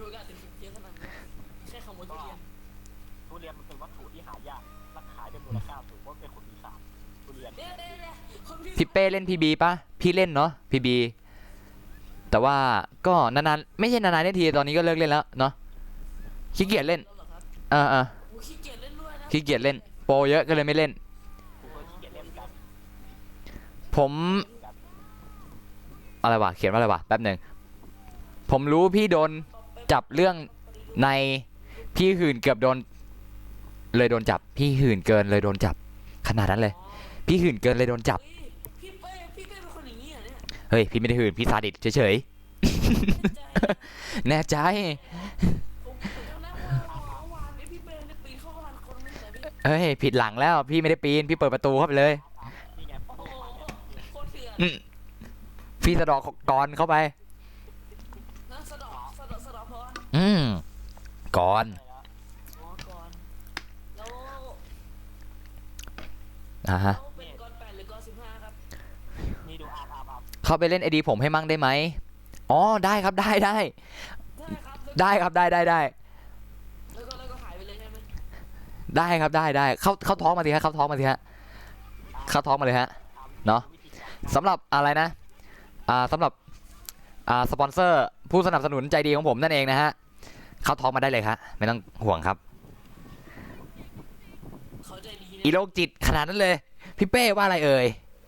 พี่ไม่ได้โรคจิตพี่บอกว่าพี่ซาดิส แล้วว่าผมอินดี้ โหขี้ต่อฮะต่อเลว่าพี่ขี้ต่อเลต่อเลต่อเลต่อเลต่อเลต่อเลต่อเลน้ำผึ้งมะนาวด้วยนะ มาร์คกูจะพาไปกินโออิชินะครับ จะดีครับผม ชอบมากเลยพี่ก็ดีนะพี่ชอบ โออิชิบุฟเฟ่ต์กูจะเลี้ยงใครอยากกินบ้างวะ จะดีมากเลยครับ ผม มากเลยครับถ้าพี่เป้อ่านคอมเมนต์เยอะกว่านี้ ฮะก็อ่านแล้วนี่ไงมันไม่มีอะไรมาเพิ่มไง เขาน่าจะพิมพ์มากกว่านั้นนะ ใช่ใครก็ได้รบกวนมากๆแล้วพิมพ์ให้ผมทีนะอยากจะอ่านมากเลยเนี่ย พี่ ฮะฮะ ถ้าเกิดสมมติว่าพี่มีอยู่ประมาณ1,000 ซับแล้วพี่ไลฟ์ทำดีพี่คิดว่าพี่จะอ่านคอมเมนต์คนทุกอันพี่ ฮะทัน ถ้าเกิดมีคนดูพี่ประมาณ100 คนนะพี่อยากมันไหม ทัน ทัน กูได้ละ ทันครับทัน แล้วถ้าเกิดเขาฟังรัวๆเลยพี่ ฟันรัวๆบินครับ กูแบน บินครับ ทันครับ คือเกมไม่สนใจแล้วหันไปเปิดเมาส์กดคลิกจิ้มแบนบินเลยจบนะ ซึ่งวันนี้ขอสนับสนุนโดย น้ำยาฆ่าหญ้าตากามอกโซน นะฮะ ซึ่งมันขวดเหมือนกามอกโซนมากเลยถ้าเปลี่ยนเป็นฝาเขียวกับขวดเขียวเนี่ย มันแทบจะไซส์นั้นเลยนะ แม่งใหญ่ขนาดไหนเนี่ย แขนผมอะ ฮัลโหล แล้ว ครับกาละครั้งหนึ่งนานมาแล้ว มีอาร์มมีเด็กชายคนหนึงที่มีชื่อว่าอาร์ม เดี๋ยวผมเล่นให้เนาะ100ตอแหล เก่งพี่อะ เขาจะด่า เขาก็บอกกันละครั้งหนึงแล้วก็บอกว่าแบงค์ก็จะ อีซาดิส ไปเจออาร์มแล้วแบงค์ก็พูดว่าไปส่งผมที่กรุงเทพหน่อยอาร์มก็จับให้พร้อมซาเล้งพร้อมใส่ท่อแป๊บ แป๊บด้วยนะ ท่อแป๊บ ใส่ท่อแป๊บ อะไรเนี่ยเป็นที่ทำเนี่ยเหรอชอบแป๊บด้วยนะ ใส่ท่อแป๊บ พร้อมติดใส่โทรโบใส่พร้อมอะไรสักอย่าง ใส่เล่น ฮ่าฮ่าฮ่า ใส่ให้หมดให้รถมันแรงขึ้นแรงกว่ารถเราไม่มีรถคันไหนเปรียบเทียบได้แม้กระทั่งกาเบียนยังสู้ไม่ได้ กาเบียน ไออาร์มันไปส่งได้เร็วทันใจแรงกว่ากาเบียนไปอีก ไม่เอาครับ ผมขอเรียกการเดียนก็พอครับ ผมจะเอาการเดียนออกมาครับ กาวูเนี้ย กาโวซะด้วยนะฮะ คลิปพี่พังแล้วพี่ไม่ต้องห่วง คลิปพี่ไม่พังหรอกพี่ปิดเสียงไว้ ได้ยินแค่เสียงเบาๆอะกระซิบกระซากออกมาเฉยๆหรือ แต่เขาจะโหลดคลิปไปก๊อปเสียงก็ได้นะเสียงคือเสียงมันใหญ่ ดีงามสวัสดีครับน้องสวัสดีครับ ดูพวกเราเล่นเป็นอารมณ์ดีแพ้หรือชนะไม่คิดสำคัญ ใช่ครับ ใช่ครับ เราเน้นความมันครับ แล้วความบันไซครับบันไซ มีอยู่คนเดียวมีอยู่คนเดียวเนี่ย หัวร้อนเกมมิ่งครับหัวร้อนเกมมิ่ง หัวร้อนเกมมิ่งฮะ คนที่อยู่ที่หนึ่งอะ น่าจะเปิดไอเทมเนาะไอเทมน่าจะมันกว่า พี่เป้ไม่ใช่ซาดิสนะพี่โรคจิตเฮ้ยไม่ใช่เฮ้ย แล้วพี่จะยอมรับทำไมเนะพี่ซาดิสพี่ซาดิสพี่ไม่ได้โรคจิตนะ แต่ว่าพี่นี่ยิ่งกว่าใช่ไหม อ่ะฮะ ยิ่งหัวโรคจิต ไม่รู้อ่ะ มึงโรคจิต นะ ใช่อามเองโรคจิต ฮัลโหล อ่ะ ไม่ใช่ผมพี่ ไม่เชื่อ จิต เองยังมารอพี่เลย ร้องเพลงกว่าขาวให้ดูดิร้องเพลงดูดิกว่าขาว เอาเป็นบัวลอยได้ไหมฮะ ไม่ได้เพลงนี้ง่ายไป บัวลอยดีกว่าครับ และเสียงดังตายให้ใส่หูฟังแบแบฮะ ฟังแบฟังแบนี่อะไรวะ เอ้าผม เฮือ เฉยเลยไม่กระโดดข้ามนะชนเลย แต่พี่เป็นคนบ้า เป็นเด็กพิเศษ แต่หน้าเนี่ยหมองเลยทีเดียว นั่นไงผมรู้ ใช่ผมสงสัยนะทำไมพวกสตรีมเมอร์นี่เขาบ้ากันทุกคนเลยใช่ไหมเนี่ยฮะ คุยคนเดียวได้ด้วย แสดงว่าพี่ก็บ้าใช่ไหม ยอมรับเลยว่าพี่บ้า คุยคนเดียวได้ด้วยทำรายการแรกๆคุยคนเดียวได้ บ้าเว้ยนะบ้าเว้ย สปินเนอร์พี่สปินเนอร์ สปินเนอร์นะฮะสปินโอ้โหโดนลมพัดปิวเลย เกี่ยวแล้วสปินเนอร์พี่ถามพี่ สปินเนอร์ก็คือเป็นไอเทมเอาไว้ใช้สำหรับคนหัวร้อนนะฮะผมแนะนำเลยนะฮะสำหรับเช่นแอดมิน B ของเรานี่เองครับ หัวเลยเนี่ยเสียงหัวเลย พี่เป็นฆาตกรโรคจิตพี่ไม่ได้เป็นฆาตกรนะพี่แค่โรคจิตเฉยๆเฮ้ยไม่ใช่นะ เฮ้ยไม่ถูกเฮ้ยไม่ถูก พี่แล้วพี่เฉย หัวเร้อนแล้วผิดอะไร จ้าแม่คุณจ้าพี่ผมไม่ชอบพี่ผมเลยเพราะว่าพี่หยุดคอมขนาดนั้นเลย ไม่เป็นไรนั่นดูพี่ไปก่อนเนาะอ๋อพี่ก็มาฮะอะไรพี่ก็มา พี่ก็บ้าพี่ก็บ้าใช่พี่ก็บ้าไม่คุยแล้วปิดไมค์ทำไมทำกับพี่อย่างนี้ ใครทักมาวะ ดูครับผมวันนี้เอาเพลงมา แทม ร้องเพลงตัดเพลงบัวลอยมาแล้วเดี๋ยวตัดเปิดให้แล้วเดี๋ยว มาร้องมันขึ้นยังไงวะฮะพี่หัวร้อนก็ตายดิขนาดนั้นเลยพี่หัวร้อนก็ตายเนอะ ขึ้นใน YouTube กูเนี่ย ไม่ครับไม่ขึ้น YouTube พี่เลยครับเอาขึ้นให้ผมฟังก่อนว่าท่อนแรกร้องไงนะ โอเคจำได้แล้วฮะผมลืมเนื้อ แม่มึงเปิดในเน็ตมึง แสดงว่าตอนนี้ มันจะแหลกนะฮะถ้าเปิดฮะอะไรนะ พี่ตอนนี้พี่ก็ต้องเหลือแต่กระดูกเพราะว่าพี่ลืมเนื้อ เนี่ยที่มีวิธีการเนี่ย ครับผม ปรับให้ภาพมัว ปรับให้ภาพมัวปรับตรงไหนวะฮะ ขนาดต่ำ114อ่ะปรับให้ขนาดเล็กเลย ปรับตรงไหนครับผม แล้วมันจะไม่แหลก ปรับตรงไหนฮะ ก็ปรับภาพแต่ว่าคมชัดระดับไหนนะ 480ครับ จิกเหรอครับ พิกครับเม็ดเบลเลอร์ด้วย เราจะเรียกความชัดเนี่ยสุดท้ายไปเลยครับสุดท้ายอันเล็กๆนะ อันเล็ก เรียกข้างบนนะข้างล่างนะ ๆเดี๋ยวผมโอ้โหเดี๋ยวผมค่อยดูอีกทีแล้วกันฮะ แล้วมัน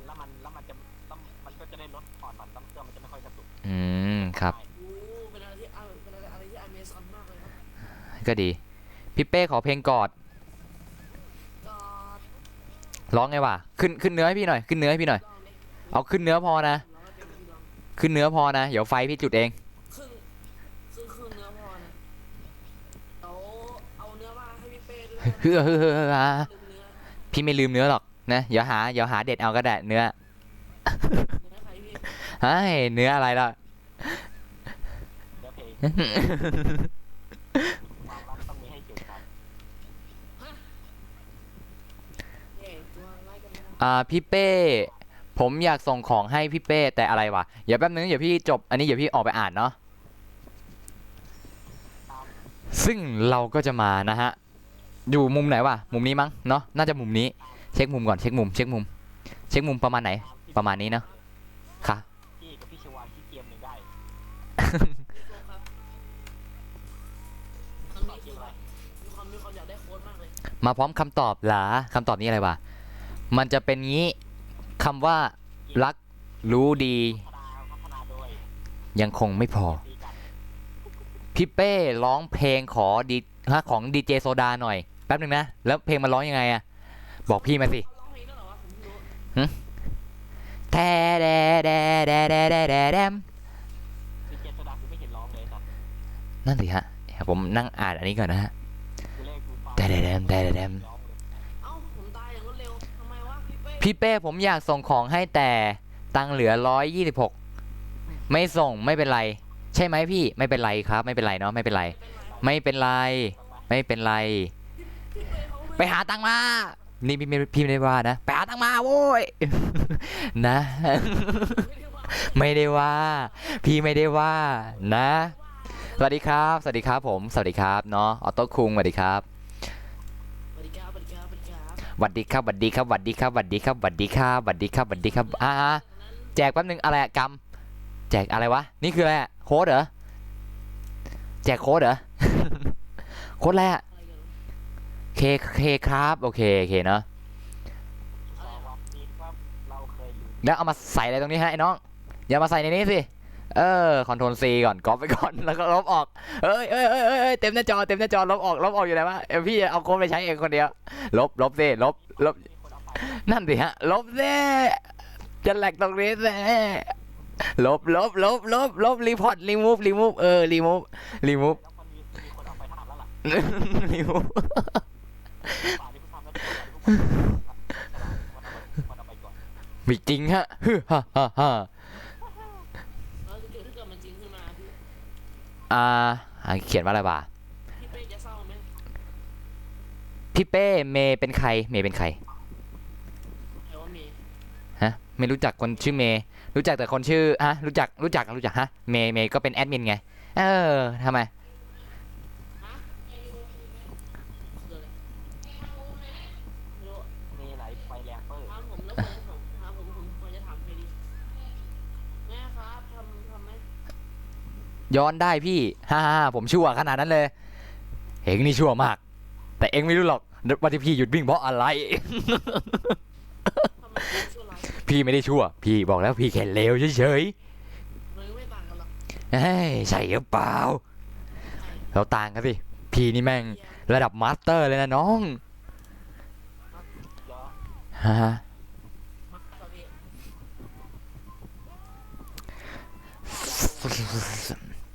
แต่ไม่รู้ว่าหัวร้อนหรือเปล่า อ่า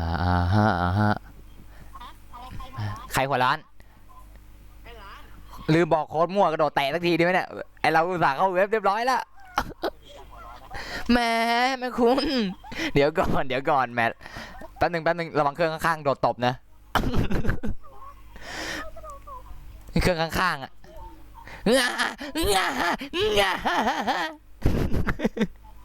มาว่า ตุ๊กเจ๊ฟุก สารจังเลยโกน จะมาปะ ครับผม เจ๊ฟุกทำไมตอนนี้ผมมีความต้องการโค้ดไม่รู้ ง่ายดีครับทำไมเต็มไปหมดเลยพาคีสีเลือดฮัลโหลเล่นด้วยจี ง่าย เต็มครับเนาะ ง่าย เต็มอ่ะครับ แสดงว่ามันไม่ครับ ขอตบปากได้ไหมปากใครเดี๋ยวถ้ามีส่งให้นะครับครับผมครับ ฟรีครับ ครับ ไม่ได้ตบฟรีค ตา รับ ย ต อบ ยาก ได้ ให้ ตาม โค้ชจริงจังวะ ไงดีครับเล่นด้วยอยากเล่นนะครับ พี่เดี๋ยวผมจะดูสตรีมสดพี่นะ เต็มครับเองดูเองก็อยู่ในทอล์กนี่แหละ หึ ไม่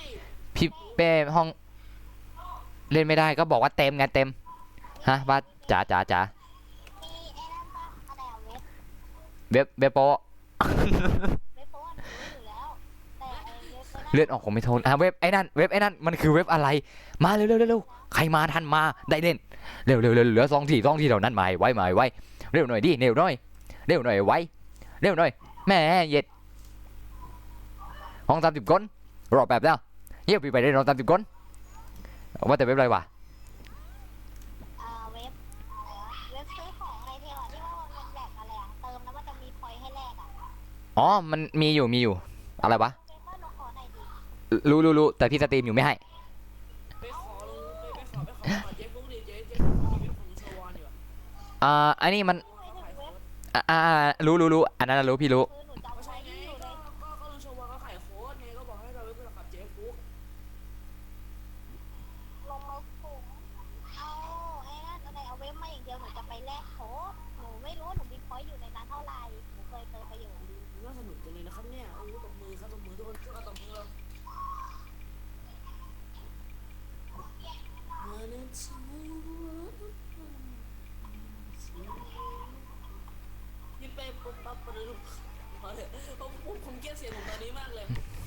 ก็ดีมากเลย พี่เป้ โอ้เด็กใต้เหรอ เปล่าพี่ไม่ใช่เด็กใต้ แต่พี่ใกล้ตายละ อ้าวทำไมอ่ะ ทำไมพี่เป็นคนดีเกินไป สังคมนี้ไม่รับพี่หรอกทั้งพี่ทั้งหล่อและหน้าตาดีอะนะก็เข้าใจอะไร ว่าได้โดนไม่น่าใช่ไม่น่าใช่ พี่ว่าพี่โดนแอดมินกระโดดตบหน้าเนี่ยแหละ ผมรู้เว้ยพี่เป้ว่าพี่เป้เป็นคนดีมากพี่เป้มาเล่นด่านนี้กันดิ แป๊บนึงนะเพื่อนพี่แม่งชวนออกไปเที่ยวข้างนอก แล้วพี่สตรีมเกมอยู่ เอ้ยบาย จะไปดูสาวน้อยตกน้ำไม่ อะไร ต่อเลยนี่นะพี่ไปส่งทีมทุกคนแล้ว ไม่จะไปดูสาวน้อยตกน้ำแม่งอยู่ใกล้ๆเองเนี่ยเมย์เอ้ยไม่ใช่เมย์สิคิมว่างไหมอยู่ปะวะเนี่ยอยู่ปะวะคิมปะไปดูกันพีเอ็มวายเร็วหนู แถมแบนเลย พี่เป้เล่น แม่งไม่ดู2 วันเลยใครวะใครไม่ดู2 วัน ไม่เคยเห็นเหรอคะเพือกอะไรอะเล่นเริ่มหัวร้อนคนดูละใครใครหัวร้อนคนดูใครพี่เหรอ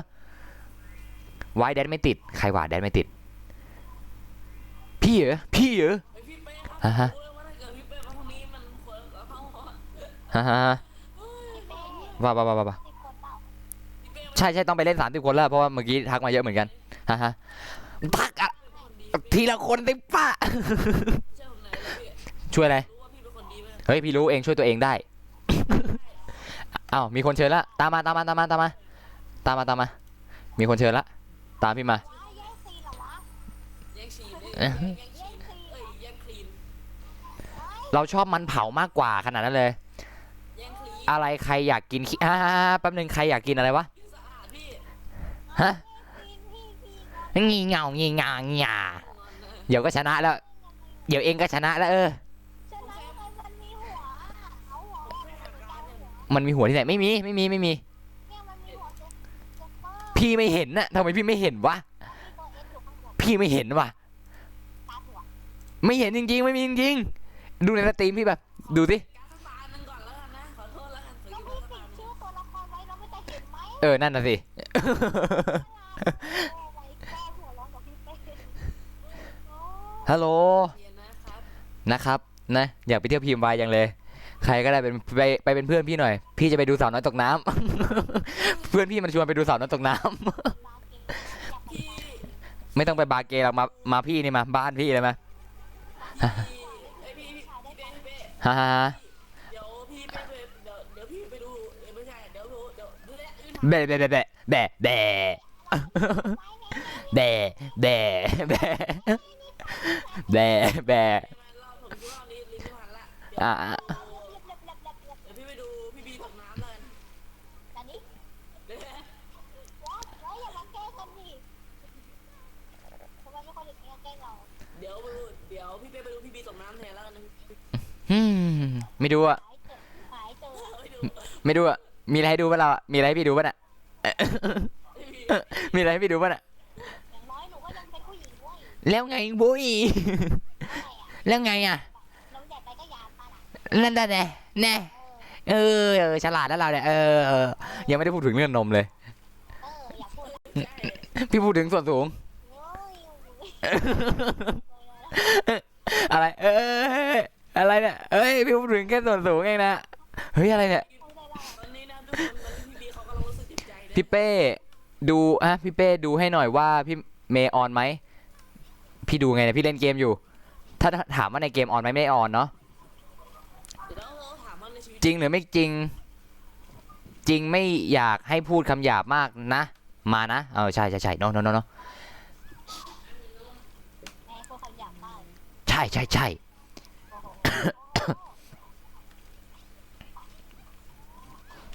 มันถึงจุดหนึ่งมันก็ต้องแบบไอ้เชี่ย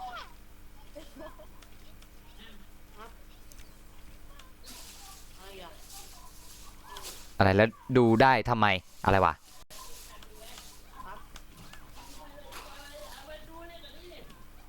อ้อ้วนจริงแจ็คเลย ชอ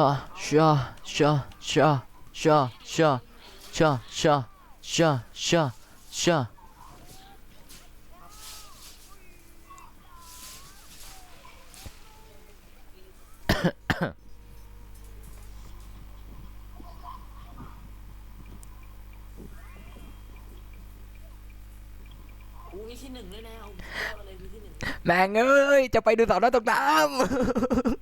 ไปดู ำ จะไปดู นี่ดังคนนี้พี่นี่ไม่ได้ชั่วนะพี่ก็ซาดิส เขาเรียกว่าหื่นกาม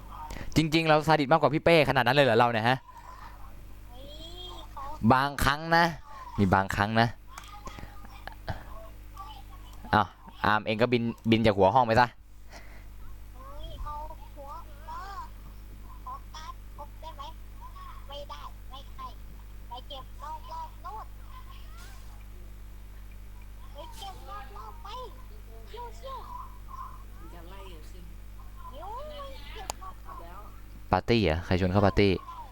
ชวนเข้ากิลด์ไม่เอาไม่เข้าเนาะพี่บอกแล้วพี่เป็นโซโล่เพลเยอร์ยังจะกดชวนเข้าอีกมันมีกฎอะไรนั้นตั้งค่าไม่ให้ชวนเข้ากิลด์ปะเนี่ย ตีได้แกล้งไม่แกล้งพี่อย่ากดรับนะพี่อย่าสกายอย่ากดรับนะพี่ ในสกายไหนวะอ่า สกาย1,000นะเจ๊ จะให้เราด่าคงดีไม่ดีอะไรคงดีไม่ดี ฝนตกไม่ได้ยินเสียงพี่เป้เลยเหรอฝนตกเหรอ อยากให้คู่ออนอ่ะพี่เป้ให้พี่เป้เป็นยกแป๊บ ฮะไปอะไรแฟบนะ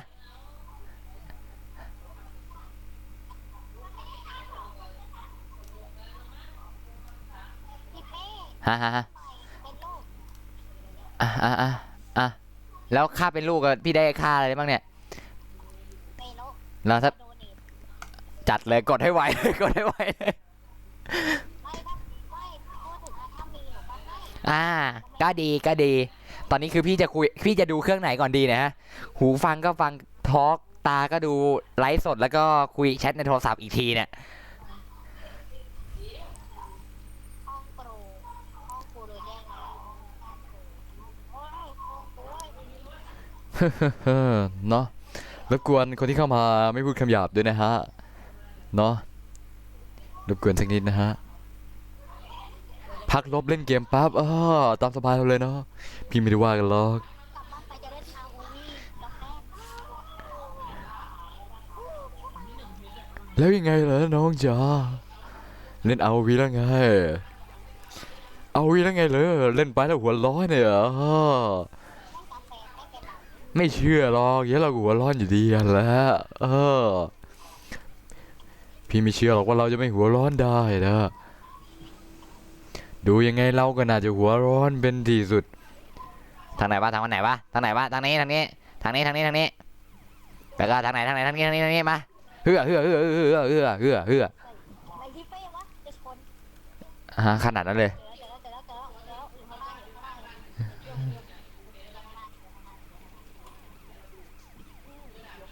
งเข้ามุม แม่ง ผมจะพยายามไม่ชนใครแล้วกัน เอาแบท เต็มที่เลยชนไปเลยแล้วแต่ได้ตังค์มาด้วยดีมากเลยอย่าหัวพี่เป้ได้ตังค์ พี่ใส่หมวกอะไรวะถึงได้ตังค์วะหมวกอะไรวะรู้สึกจะชุดจริงจะเป็นอะไรนะหมวก10 ปีเทลอะ พี่มา 10 ปีเทลอะใคร เรียกหัวพี่ไหม มาดิ ว่าแต่ไหนตัวใครวะที่1อาร์มเหรอ เราสายซัพพอร์ตเว้ย เดี๋ยวก็ตาย เหยียบก็ตายอะ เมื่อกี้เห็นแล้วเสีย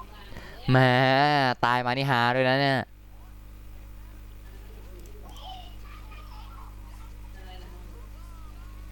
ใครในจุดจิ๊บพี่ไม่ต้องห่วง ใช่อย่างนี้ต้องพาบินแล้วเราเนี่ยฮะอย่างนี้พี่ต้องพาบินสักรอบดีไหมนะฮะ เก่งนะ ฟิลฮะ เก่งก็เด้งหัวได้เฮ้ยคนนี้รู้เรารู้ว่าเบลล่าต้องเก็บไม่นานเราต้องไปชนเขาไหล ผมนี่กระไรเกมไม่นานพี่ ไล่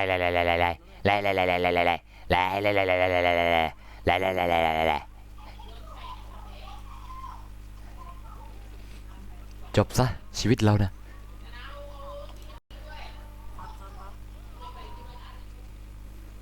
เอาเครื่องนั้น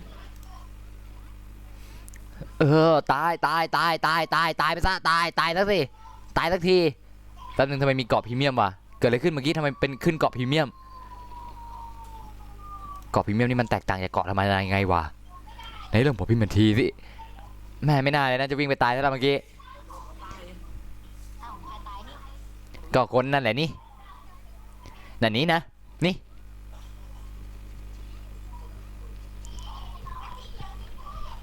ซึ่งจะไปดูสาวน้อยตกน้ำได้ยัง อะไรเนี่ย โดโดโดได้ไปที่หนึ่งที่สองมันเข้าก่อนเข้า โอ้ ก่อน โหจิมมี่ที่หนึ่งตบมือให้จิมมี่เลยทุกคน เย้ ไม่แต่ไม่ต้องตบมือแต่ไม่ต้องแต่ว่าแต่เดี๋ยว แหวะแบะแบะแบะเฮ้อ แต่ไม่ต้องตบมือให้เจ้าของ แบะ ป่วย ใจเย็นใจเย็นใจเย็น ใครเล่นไม่คุยด้วยเดิน อยู่ดี เออใจเย็นใจเย็นสิใจเย็น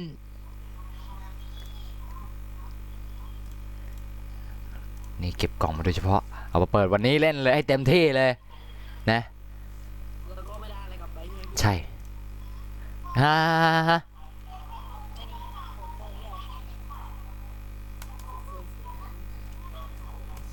ไม่คุยไม่ได้ด้วยแล้วงอน โอ้โหอย่างงอนพี่เลยพี่ยังไม่ทำอะไรเลยอามเองจงบินจากแนวพี่ละ เองบังอาจมากเองบังอาจมากฮะอาม อะไรอ่ะผมไม่เคยบังใครพี่ นี่เต้ส่งอะไรให้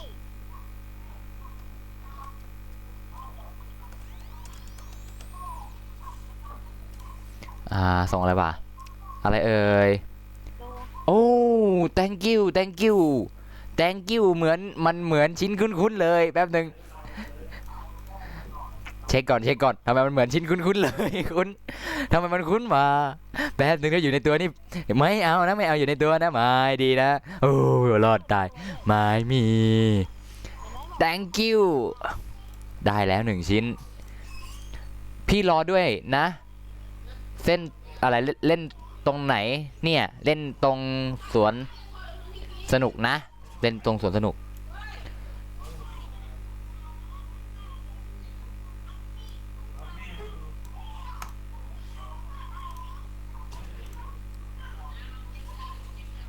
แป๊บอะไรนะเห็นพี่ควยใหญ่อะไรนะ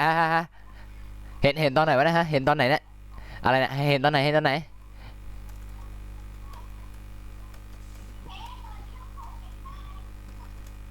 พี่เต้มียังอ่ะ เมื่อกี้ยังอ้าวไม่ตอบเลยอะไรก็ไม่อยู่ไง พี่เต้มีมูสเตอร์ยังอ่ะ บูสเตอร์ยังเลยเนี่ยพี่อยากได้มากเลยเนี่ยไม่กดอาร์มมีปัญหาอะไรกับพี่เปล่าอาร์มไม่กด ไม่กด ยิงไปเล่นสวนสนุกเขาขอมาไปเล่นสวนสนุก30 คนมันปรับเป็นสวนสนุกได้ป่ะ ไม่ได้ สวนสนุกนี่มันอันไหนวะดีครับเนาะ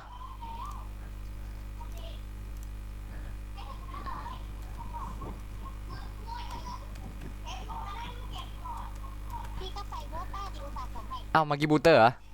เออ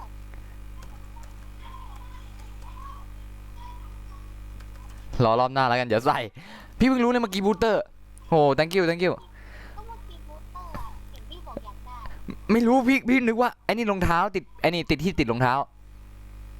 อะไรพี่เปเป้แปลว่าอะไรพี่เปเป้แปลว่าอะไรอะไรคือเปเป้แปลว่าอะไร มันก็เหมือนกันว่าที่ติดของเขาว่าต้องคือบูสเตอร์งงงวยต่อไปพี่เป้ในตัวพี่เป้มีบูสเตอร์ยังอ่ะ ยังเอ้ยได้เมื่อกี้ไงบูสเตอร์ที่เราบอกอ่ะ อันเดียวใช่ไหมคือในตัวมีอันเดียว ใช่ ทำไมไม่เก็บปลาหมึกอ่ะแต่พาเก็บได้นะ เก็บปลาหมึกไหนวะ แต่เจ้าหญิงอ่ะเจ้าหญิงเงือกอะ เจ้าหญิงเงือกอ๋อเก็บตัวปลาหมึกกันนะ ใช่ช่วยเก็บได้นะ พี่เป้คำว่าดับอนาถไขชน มัวแต่อ่านแชทพี่เป้คำว่าเป้แปลว่าแปลงว่าอะไร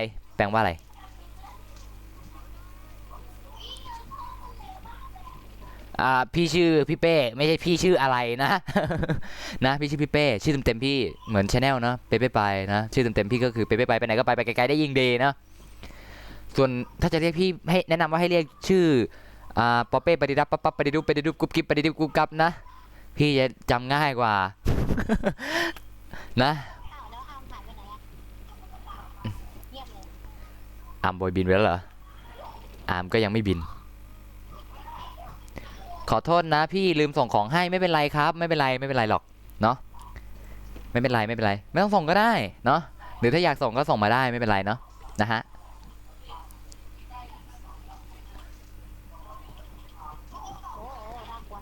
โอ้โหน่ากลัวโหดมากตายเพราะตัวเองอ่ะ โอ้น่ากลัว อ้าวเนี่ยดีอะไรไม่เรียกอะโอ้โหชื่อพี่ออกจะเรียกง่ายจะตายนั่นเนี่ย ชื่อพี่ยากตรงไหนเนี่ยไม่ได้ยากอะไรเลยนี่ แม่งเอ้ย แน่เมื่อกี้อาร์มเกือบโดนแล้วอาร์มประวัติน่าจะเป็นอาร์ม เอาตายแล้ว เอาเหรอแล้วใครที่หนึ่งเนี่ยไม่ได้เปิดชื่อมองไม่รู้เรื่องเลย เมื่อกี้เห็นอยู่ โอ้ยเเห็นชีโฮแล้วน่ารักดี เหรอซึ่งจัดกิจกรรมอะไรดีวะเสาร์อาทิตย์เอาอะไรดีแนะนำมาหน่อยสิจัดอะไรดี เอาดิไปแล้ว จะแป๊บหนึ่งอะไรคือแจ๊วะฮะฆ่าแล้วได้แล้ว ฟิลโดนแบนเพราะอะไรอ่ะเมื่อกี้มีคำหยาบมาครับเนาะก็ไปหน่อยแล้วกันเนาะ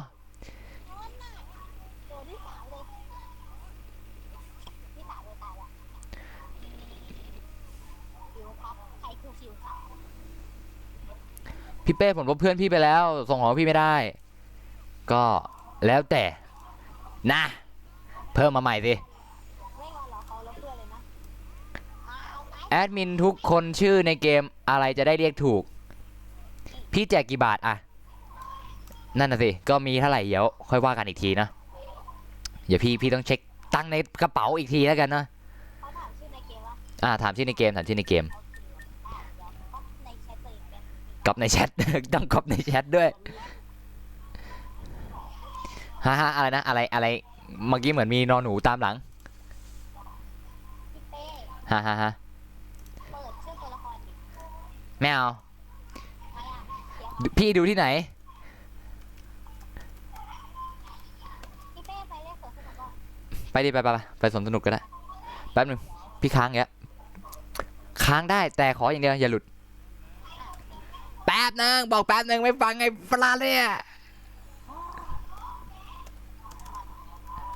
โหดแม่ง เฮ้ยอีกแล้วอ่ะอย่าเพิ่งดิกดตรงก่อนเอ็งนี่รีบไปไหนเนี่ยฮะพี่เป้ส่งตัวอะไรให้ได้ไหมพี่เขาไปตัวตัวละครที่อ่านได้ รอมีตังค์ก่อนนะครับเนาะอย่าส่งให้แน่นอนเนาะ เอาตัวละครใน DR หนูพอส่งได้อยู่ ก็ถ้าใครชนะอะไรนะแอดมินบีได้เอาตัวละครไปเลย อันนี้อันนี้ เอาจัดไปอย่างนี้เลยใครชนะแอดมินบีได้เอาตัวละครไปเลยแอดมินบีให้เองกับมือหรือเปล่าวะถ่ายภาพมาเอาว่าให้เป็นงง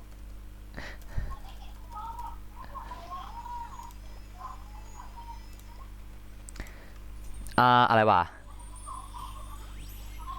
เฮ้ยเขามาเป็นขบวนการมากี่วันเราก็ต้องขบวนการชิงโฮดิ ขั้นต่ำ200จะได้ผู้สุ่มพอยต์เหรอโอ้โหพี่เป้ปกติอ่านว่าอะไรวะจะอ่านว่าอะไรดีสรุปเหลือพี่กดคนเดียวใช่ไหมเนี่ยไม่กดยิง พี่เป้ไหนมีสัตว์อะไรวะขอดู เอ้ยลืมบูเตอร์ได้ของดีมาอย่าเพิ่งดิมีบูเตอร์ได้แล้วนะฮะต้องขอขอบคุณผู้สนับสนุนใจดีจากแอดมินบีด้วยนะจ๊ะเย่จ้ะนี่ก๊อปพี่มาทั้งดุนเลยนี่ว่า เฮ้ยไม่ก๊อปอย่างหนึ่งพี่ไม่มีชูลืมเอาชูใส่อีกแล้ว แก่ก็งี้ เดี๋ยวพี่เขียนชื่อพี่ให้เนาะ แก่ก็งี้แหละ เฮ้อ อ้าวไม่เล่นเหรอเราเงียบเลย ที่นี่ตอนแรกเข้าไปในห้อง แป๊บหนึ่งใครขโมยไอเทมหมดเฮ้ยอ่า เด็ก70 บาทเด็ก อ่ะบีอ่านในแชทบีอ่านในแชท เดี๋ยวค่อยอ่าน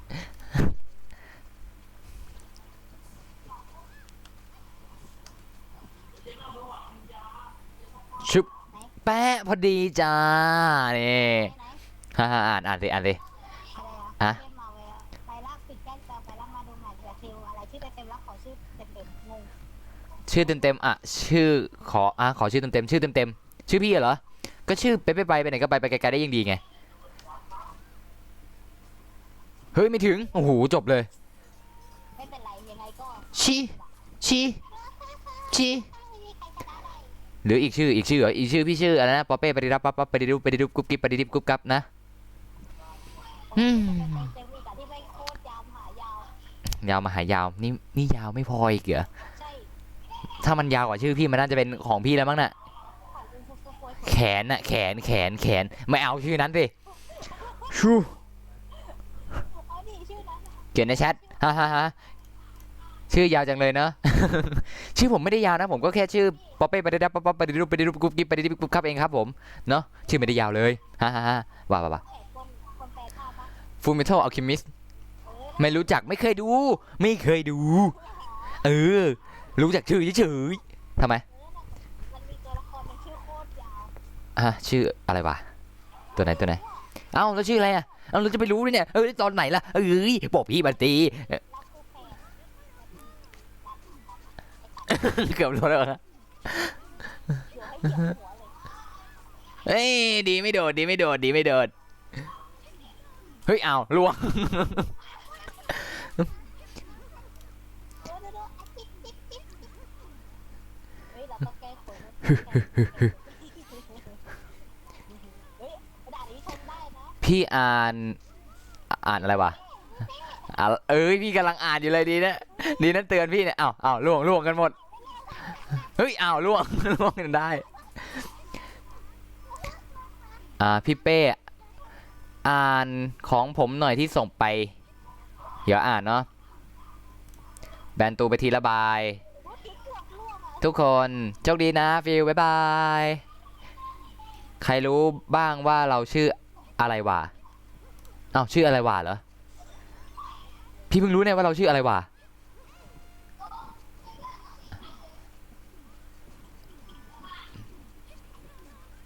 โอ้ยว่ะ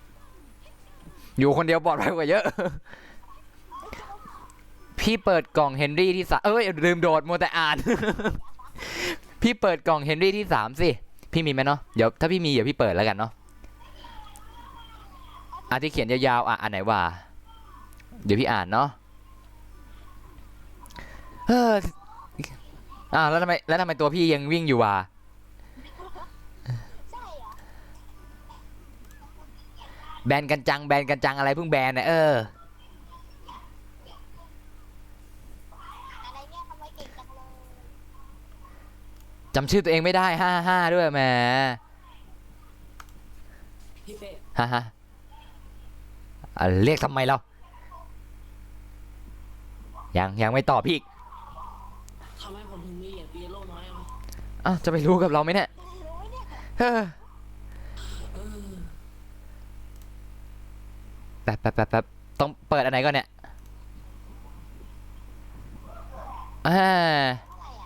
แป๊บนึงนะนี่บ้านเองเรียกน้อยเหรอบ้านเองเรียกน้อยเหรอ ใช่มันน้อยมากเลยนะพี่ เหรอเองมาดูบ้านพี่ไหมเองมาดูบ้านพี่ไหม เปิดทีละหน้าต้องทีละเยอะหน่อย มีเหรียญเนาะ มันน้อยตายตรงเนี้ย มีเหรียญ ตร เนาะ งนี้แล้วเนี่ย 50 50 เหรียญ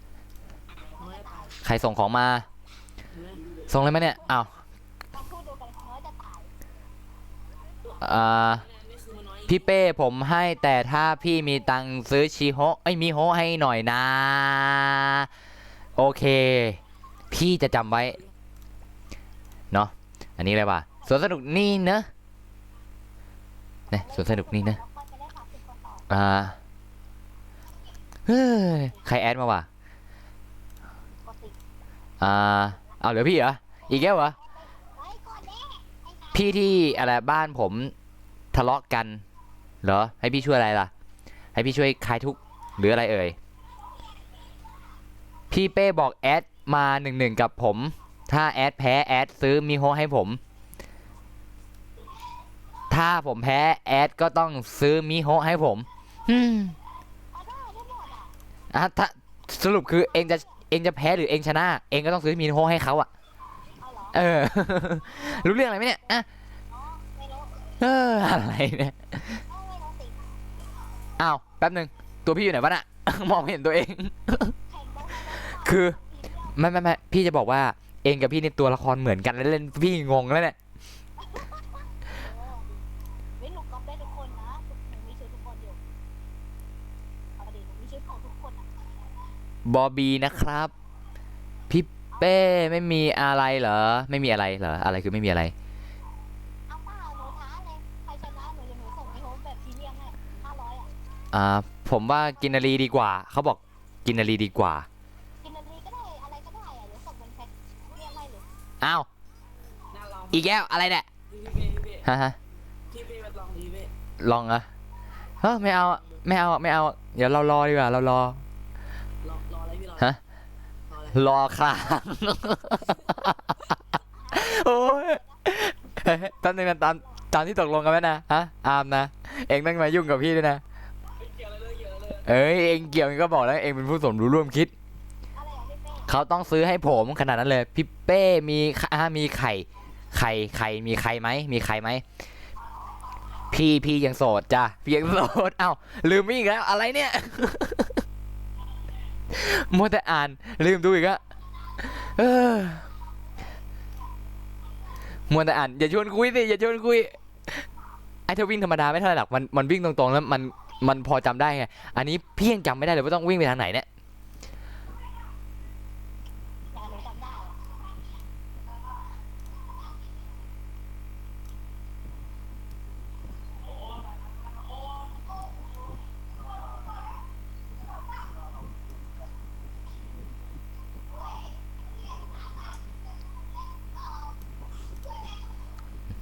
ตายยังจะตายได้ยังเนี่ยเราเนี่ยตายเออจบ อันนี้ไม่รู้จริง พี่เป้มีไข่ไหมมีในตู้เย็นอ่ะเป็นไข่เป็ดอ่ะกินปะล่ะ ๆ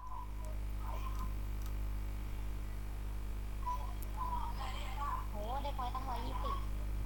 120แน่ลำคาญเหมือนกันนะใช่ จ๋าบางครเคยชอบด่าใครด่าเนาะ ไม่อ่านในนี้ดิ เอาเหรอพี่เป้มีไข่ไหมมีเหรอพี่เป้ไม่มีไข่พี่เป้มีแต่ลูกอันทะ ไปไข่อะมีไข่เป็ดอยู่ในตู้เย็น อ๋อแต่ถ้าอยู่ในตัว ลองมาดูไหมล่ะลองมาดูไหมล่ะ เฮ้ยพี่มีเหรอเพราะว่าพี่ก็เขาได้ ลองมาดูไม่น่าจะได้รู้ เอาดิ มา เอาดิโอ้ยพี่เป้เดี๋ยวนี้พี่เป้มี2เพศในร่างเดียวอ่ะ เหรอ นี่ของจริงคือสเปเชียล กินกือสเปเชียลซะด้วย พี่มันรุ่นลิมิเต็ด ลิมิเต็ดขายยากใช่ไหม ถ้าอยู่ในระดับก็คงจะเป็น S4 ตัวเลยอะ นี่ต้องเดินกับพี่เป้เว้ย เฮ้อหลบเดอะแบทริกชั่วเอาโดนอันไหนก็ได้อะไม่เอาสายฟ้าแดงอะ สีแดงสีสวยนะได้โกรธเนี่ย เหรอสีแดงมันคือความโชคร้าย แล้วบันไซ โกรธนะ มันคือความบันไซแป๊บหนึ่งคือพี่เริ่มงงกับตัวพี่แล้วเนี่ยตัวไหนฟ้าเอ้าด้านไง ยังไม่ตายเลยเอ๊ะ พี่จะใช้ตัวไม่เหมือนเองแล้วล่ะรอบนี้ อะไรหนูก๊อปได้สุด ขนาดนั้นเลย พี่ขอส้ม2 ลูกได้ปะ5 ลูกไม่อิ่ม5 ลูกไม่อิ่ม2 ลูก5 ลูกไม่อิ่ม คือขอ2 ลูกแต่5 ลูกไม่อิ่ม คืออะไร นั่นสิคืออะไรวะ คืออะไรก็นั่นน่ะสิขอ2 ลูก นั่นสิ ได้ปะ5 ลูกไม่อิ่ม คือนั่นสิใครแล้วอะไรคือยังไงอะไรเอ่ย ๆพี่เป้ยังไม่ตายเห็นไหมพี่เป้ยังไม่ตาย เหรอพี่เป้ยังไม่ตายซะด้วย แล้วก็ทีหลังก็ไม่ต้องเอาชุดเหมือนพี่นะ เดี๋ยวพี่จะหาชุดที่เราไม่มีเฮ้อจริงเหรอ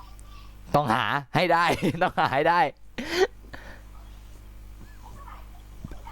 ถ้าเป็นไอดีแต่ก่อนน่ะน่าจะมีอยู่ ว้าว ถ้าเป็นไอดีแต่ก่อนก็น่าจะมีอยู่อะไรนะมีปะวะฮะเรามีไหมชุดไอเซตโอลิมปิกสีทองครบเซต โอลิมปิกสีทอง มีด้วยแหมฮะว่า เดี๋ยวพี่เชื่อผมพี่ ไม่เชื่อ พี่ทำตัวเปล่าตัวเปล่าตัวเปล่า ก่อนส่งหน้าเข้มมาให้อีกแกะส่งมาเต็มเลยคือ นี่เองจะส่งมาให้พี่ครบปีเลยหรือไง พี่เปิดโอกาสให้คนอื่นแบบเล่นแบบนี้ ก็มีแค่คนเดิมๆมาเล่นเหรอโอ้เนาะปะ30 คนดีกว่ามา30 คนดีกว่ามา30 คนดีกว่า ลืมไปว่าต้องได้30 คนดีกว่าโอเคมาพร้อมกันหรือยังเนาะ ผมเล่นด้วยได้ไหม เองเป็นใครน่ะ ได้ฝั่งไหนดีอ่ะ กล่องอะไรดี เอาเป็นกล่องพิซซ่านะหรือจะเป็นกล่อง KFC ดี KFC ก็น่าจะดีนะ แต่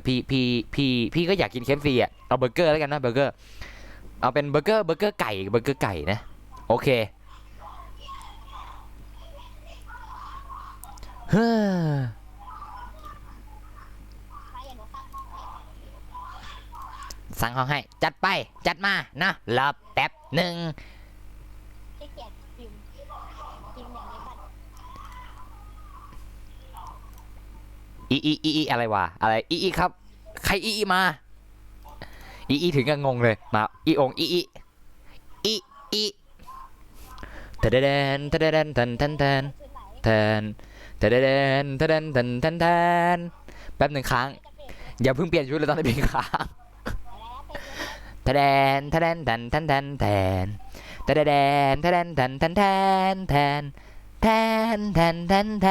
แทนกินเคฟซีทีไรปวดท้องทุกทีขนาดนั้นเลยเหรอฮะพี่เป้กับผมพี่เป้ใครหล่อกว่ากันเฮ้ยเอ็งก็ถามแปลกๆพี่ให้เอ็งหล่อแล้วกันพี่แค่หน้าตาดี ซึ่งคอมเมนต์กันบอกมาทีนะฮะระหว่างว่าหล่อกับหน้าตาดีมันแตกต่างกันยังไงฮะแอดมินบีหล่อแป๊บหนึ่งแป๊บเอ็งเป็นผู้หญิงไม่ใช่ฮะหล่อได้ไงเนี่ยฮะ ก็เขาอยาก เอ้ยบีนินทาพี่ใช่ไหมนะฮะจามอีกแล้วเนี่ย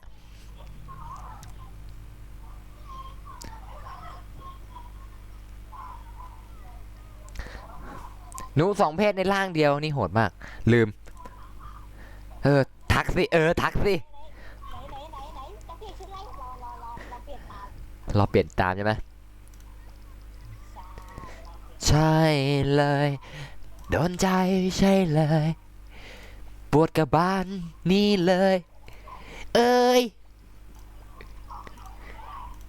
เอาอะไรดีวะซึ่งเราจะหาชุดแปลกๆที่ไม่น่ามีนะพี่เติม200เถอะมีสุ่ม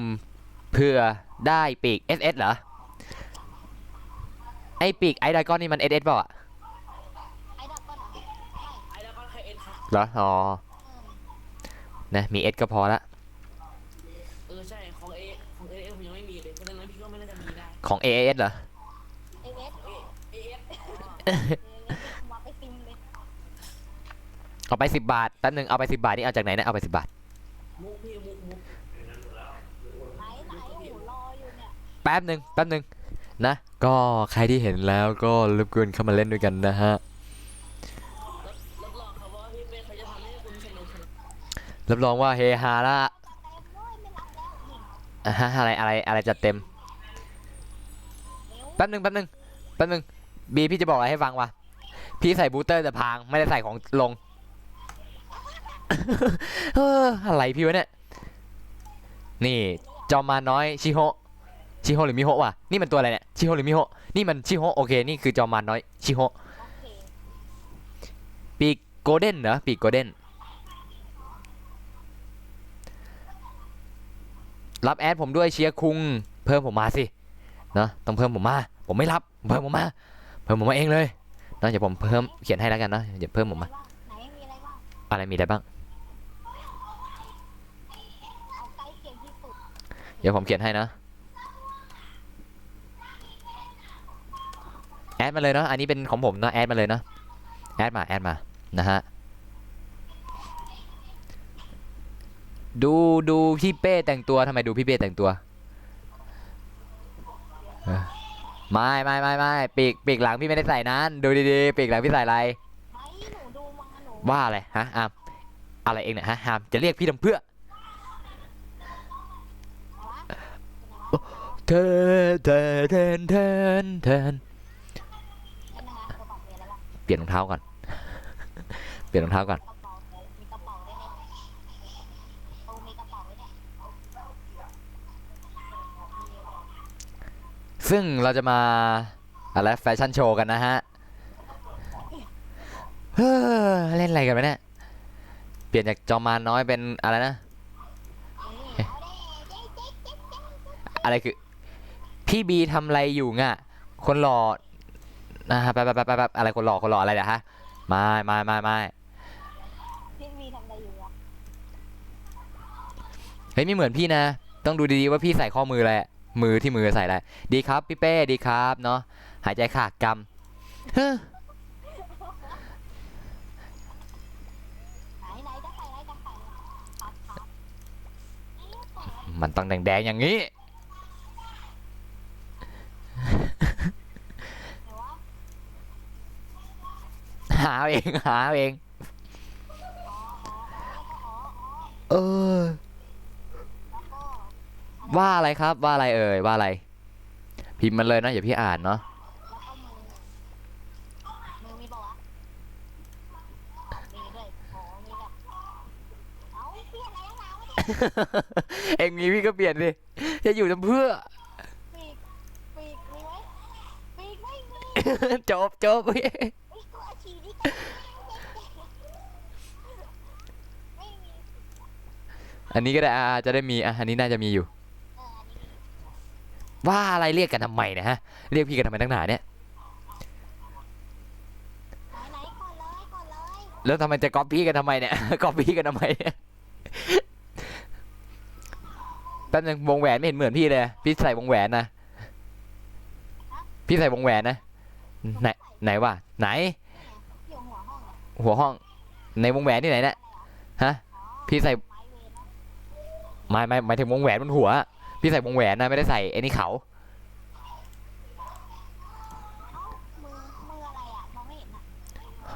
ฮ่าไม่บอกหรอกสรุปเรียกพี่กันทำไมนะฮะเรียกพี่แล้วไม่ตอบกันเนี่ยหรือตอบไปแล้ววะแหลกหรือไม่แหลก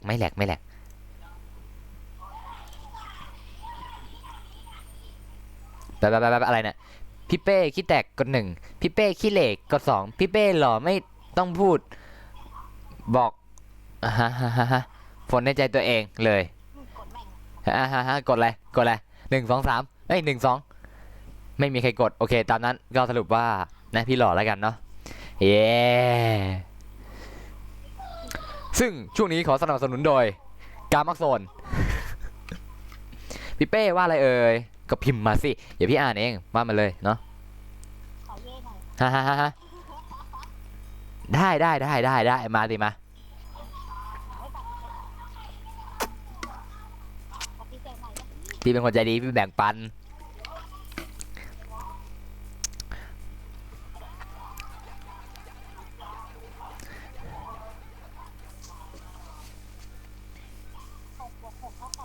= 14ว่าอะไรเรียกทำไมนักหนาเนี่ยพิมพ์มาเลย 14ที่ไหนละ22อะไรละเข้า23ดิมั่วไปเนี่ยฮะตกเลขกับเราเนี่ยฮะ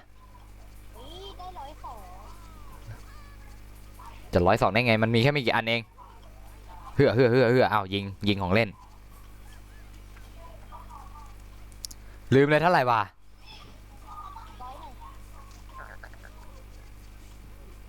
อันนี้อะไรอ่ะ คนที่คุยกับพี่เป็นหญิงเหรอใช่จ้ะโอ้จะจาม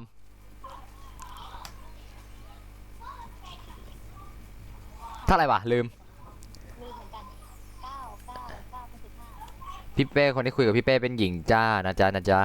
ว่าอะไรเอกจัดมาถามมาเท่าไหร่วะ15ปะหรอกไอตอนตัวเลขมามัวแต่อ่านในไลฟ์ เดี๋ยวบอกเขาทำดี ล็อกแม่งเลยว่าอะไรเราพิมพ์มาแซ่พิมพ์มาเท่าไหร่วะเมื่อกี้100เท่าไหร่วะอ้าวเมื่อกี้100เท่าไหร่วะลืมเลย 2 บวก 9 เท่ากับ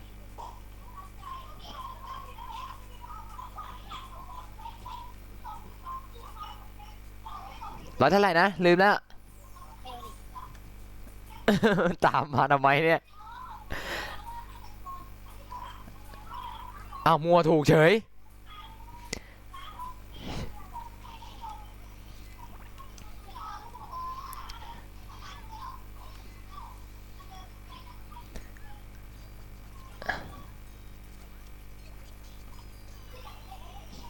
ฮ่าฮ่าฮ่าว่าอะไรนะพิมพ์มาเถอะนะพี่อ่านอยู่พิมพ์มาเฮือแป๊บนึงนี่เข้าเส้นชัยแล้วเหรอ ใช่หนูอยู่ที่3 ดีมากพี่อยู่ที่10ยืนนิ่งๆแก๊กหรอเย้จะพิมพ์พี่เป้ทำไมนักหนาเนี่ยเยอะไปแล้ว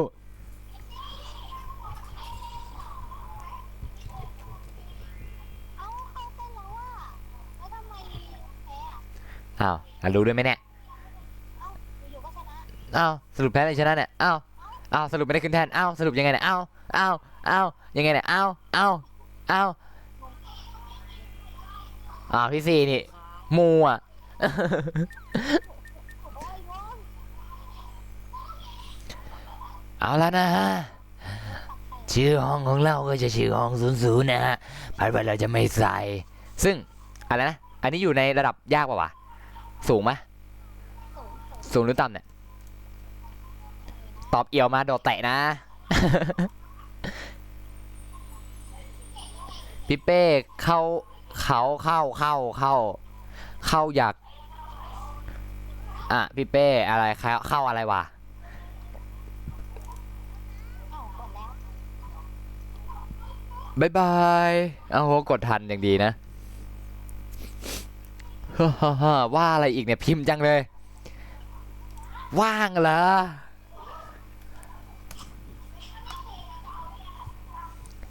เดี๋ยวออกไปเล่นอีกตัวดีกว่าปะจะได้ปั๊ม EXP ให้กับ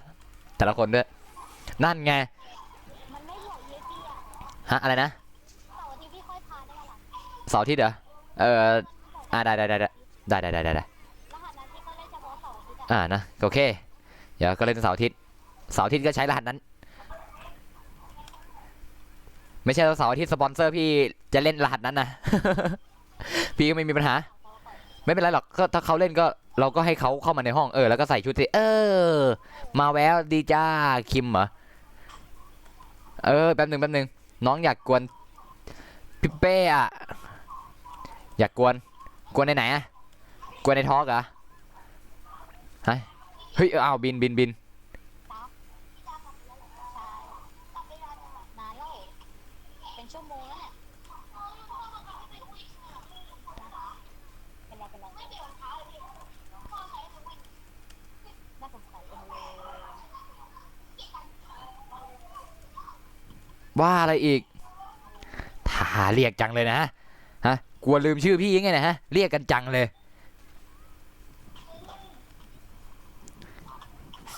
เขาจำชื่อพี่ไม่ได้ เอาอีกแล้วมุกเดิมอีกแล้วจำชื่อพี่ไม่ได้นะฮะ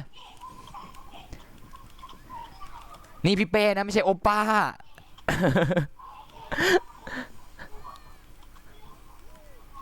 เอาเฮือเอาอะไรเนี่ย เอาอีเวน เอาอะไรเนี่ย โอ้ยอะไรวะสายฟ้ามาเฉยเลยงง อ๋อกลัวในแชทจัดไปตอนนี้นะฮะอยากไปเที่ยวเหลือเกิน PMY เฮ้ยมีเลข2เป็นข้างหลังมีกุญแจออกดอกดีอ่ะ เหรอพี่ยังไม่ได้เลยวันนี้หรือได้ไปแล้ววะ หนูดอกมา พี่ยังไม่ได้เลยมั้งเนี่ย เฮ้ยใส่ชุดแบบพี่ อยากเรียกเพื่อความสุขแล้วแต่เนาะ ใส่ชุดแบบ ลูกบอลพลังงานมี59ลูกอย่าเอาไปแลกสักที หนูแลกไปหมดแล้วขี้เกียจ ยังไม่ได้ชุดเลยพี่อะ เดี๋ยวมันขี้เกียจอ่ะเดี๋ยวมันขี้เกียจแลกใส่ชุดแบบพี่เป้แล้วดวงไม่ดีว่ะใส่ชุดเลยใส่ชุดพี่เป้แล้วอย่าไม่ ใส่ชุดพี่เป้แล้วดวงไม่ดีซะด้วย ใช่แล้ว ใช่แล้วด้วยมีใช่แล้วด้วย คอผมหลังคอผมหลังเหรอใส่เขาคอผมหลังอยู่ไหนวะหลังเปลี่ยนปีกก่อนผมไม่ใช่ผมสิคอผมอะไรวะลืมมีอะไรอีก เป้ทำบ้านไปขอคอด้วย ว่าอะไรอีกฮะอะไรขอคอฮะคอ คอเป๊ะ ได้ไม่ให้พี่นอนไม่ให้พี่นอน ขนาดนั้นเลยเหรอ ไม่ให้พี่นอนใจ แล้วพรุ่งนี้งานหนักด้วยซัดเรียนพละแต่เช้าเลย โอ้โหดีเฮ้ยทำไมไม่ชอบเรียนพละหรอพละออกจากสมุดได้ ไม่ แบบกลางแดดวิ่งเล่น หึก็เพราะพละนี่แหละ ทำไมอ่ะ ภาระ ภาระไงภาระนะ จะสนุก เพราะภาระมันคือภาระนี่เองนะพี่เป้อาจจะ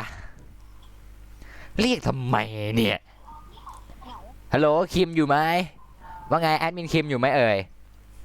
พี่ขอโทษพี่กดไปนะ ทันจ้าทัน จะไปกดพี่เป้ ตะดันฮ่าฮ่าอะไรไม่หรออะไรวะอะไรเมื่อกี้บีบอกแล้วไม่หรอฮอชอใครก็ได้วางกับดักข้างบนทีจะบัก ใครก็ได้วางกับดักตรงนี้ทีจะบัก นี่ไงร่วงอยู่ จะบักตรงเนี้ยใครก็ได้วางกับดักทีเพื่อทำไมไม่มีใครวางกับดักให้เลยเนี่ยอย่าเก็บไอเทมไว้แป๊บหนึ่งเรียกอะไรเอกนะใครว่างๆสร้างกลุ่ม FC พี่เป้ทีดิ ใครทักมาก็รีทักมานะฮะพี่ไลฟ์สตรีมอยู่เนาะ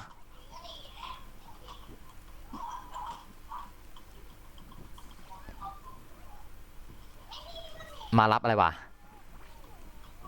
เมื่อกี้เขียนว่าอะไรวะเดี๋ยวค่อยอ่านเนาะ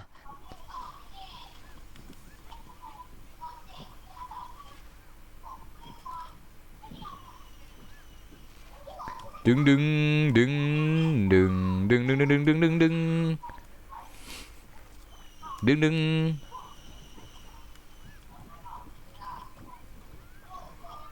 รียกทำไม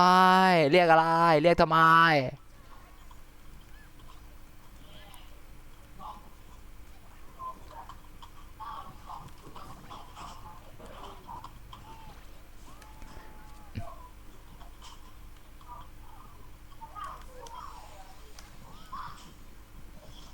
เฮือกดบ้างพี่เกณฑ์1 วิเป็นเปล่าลืมวิธีแล้วเหมือนกันเนาะลืมวิธีแล้วกด1 วิเกณฑ์1 วิไม่ใช่กด1 วิเกอร์ หน้าเส้นชัยอีกก้าวเดียวเข้าเส้น พี่เป้สร้างกลุ่ม FC ของพี่เป้ไม่ได้อะทำไมสร้างไม่ได้เลย แม่งต่อยแต่เทพหัวร้อนพี่เทียมแม่งคอมเป็นหัวห้องเป็นหัวห้องทำได้ทุกอย่างคนบอกครับ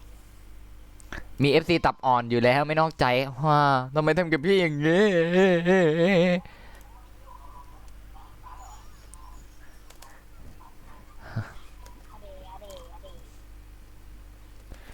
เดี๋ยวไปเขาขอมาคือด่านอะไรซอมบี้แอบซอมบี้หน่อยซ่อนแอบซอมบี้ไปรอบไปวะ เอาเป็นรอบหน้าแล้วกันเนาะ โอเคได้รอบนี้ก่อนนะ โอเคเนาะ เดี๋ยวหนูมา อยากเล่นด้วยจังเข้ามาเล่นด้วยกันนะครับเนาะเข้ามาเล่นด้วยกันนะก็ชื่อห้อง00นะครับอยู่ในอะไรนะโหมดระดับสูงห้องสูงนะส่วนชื่อตัวละครของผมก็เดี๋ยวผมพิมพ์มาให้เนาะก็แอดมาได้ครับสำหรับคนที่ยังไม่รู้จักผมนะผมขอแนะนำตัวก่อนว่าผมชื่อเป้นะครับผมเนาะ ชื่อเหมือนชาแนลก็คือเป๊ะไปชื่อเต็มๆผมคือเป๊ะไปไหนก็ไปไกลๆได้ยิ่งดีนะฮะส่วนถ้าจะเรียกผมรบกวนช่วยเรียกว่าป๊อปเป้ไปดิดับปั๊บไปดิดุบไปดิดุบกุ๊บกิ๊บไปดิดิบกุ๊บกับนะครับผมเนาะชื่อผมก็ไม่ได้ยาวไม่ได้เรียกยากอะไรเนาะ ใช่ปะว่าไงอาม แกงครบ ฮะว่าแต่ใครก็ได้ครับ คนเลย ใครว่างๆรบกวนสร้างกลุ่ม FC เป๊ะไปที ขี้เกียจตาม เขียนบนกระเป๋าแล้วด้วยว่า FC ตับอ่อนทำไมกับเรากับพี่อย่างนี้ ไม่ ฮะใส่แว่นตาในการเล่นเกมไหม ขนาดนั้นเลยเหรอเราอะ ใส่ก็ดีนะ ใส่ก็ดีนะวันกัน พี่แนะนำนะเราไม่ต้องไปใส่แว่นตาแต่เราจะหาเป็นเปลี่ยนกระจกหน้าจอใหม่ทั้งหมดเลย เป็นกระจกเลนส์พิเศษสำหรับเอาไว้เล่นเกมโดยเฉพาะ เดี๋ยว ฮ่าฮ่าฮ่า ตอนเรียนจะทำยังไงพี่คือเนี่ยพี่ยายผมยกคอมพิวเตอร์เข้าไปเรียนด้วยเหรอ ตับอ่อนเท่ากับกลับก่อนอ่ะนะอีทำไมทำกับพี่อย่างนี้ซึ่งใครอยากฟังพี่ค้างกดหนึ่ง ตีมานี่ตีมานี่ อะไรตีมานี่ เฮ้ยมาช่วยพี่ดิ คำนวณเลข ไปคำนวณได้เอา พี่เป้ว่าอะไรเอ่ยกดเครื่องคิดเลขขนาดนั้นเลย มันจะยากอะไรปะแค่คูณเนี่ย เมื่อกี้อะไรนะ เมื่อกี้อะไรคูณอะไร 87แม่70 คูณ 7 70 คูณ 8 ก็87แหละ 560บาทถูกแล้ว เนี่ยถูกเดียวไหมมัวยังถูกมัวยังถูกเลย มันจะไปยากอะไรมันลงเลขคู่เลขขี้เลขคู่แล้วถูกแล้ว288วะไปแน่นอนคนคิดเลข ชัวร์มาก บอกแล้วเล่นร้านเกมมันดีมี3 คนชัวร์มาก 20 อย่าให้พี่ใช้สูตรเก่านะ คุม3 จออะแล้วจะรู้สึก อะไรนะ217โอเคถ้าบอกกันได้ครับโอเค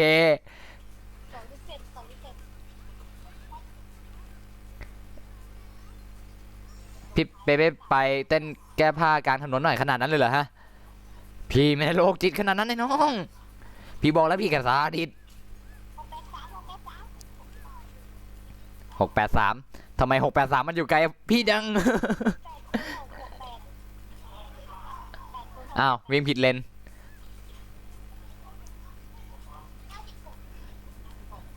เฮ้ยเราช่วยกดใน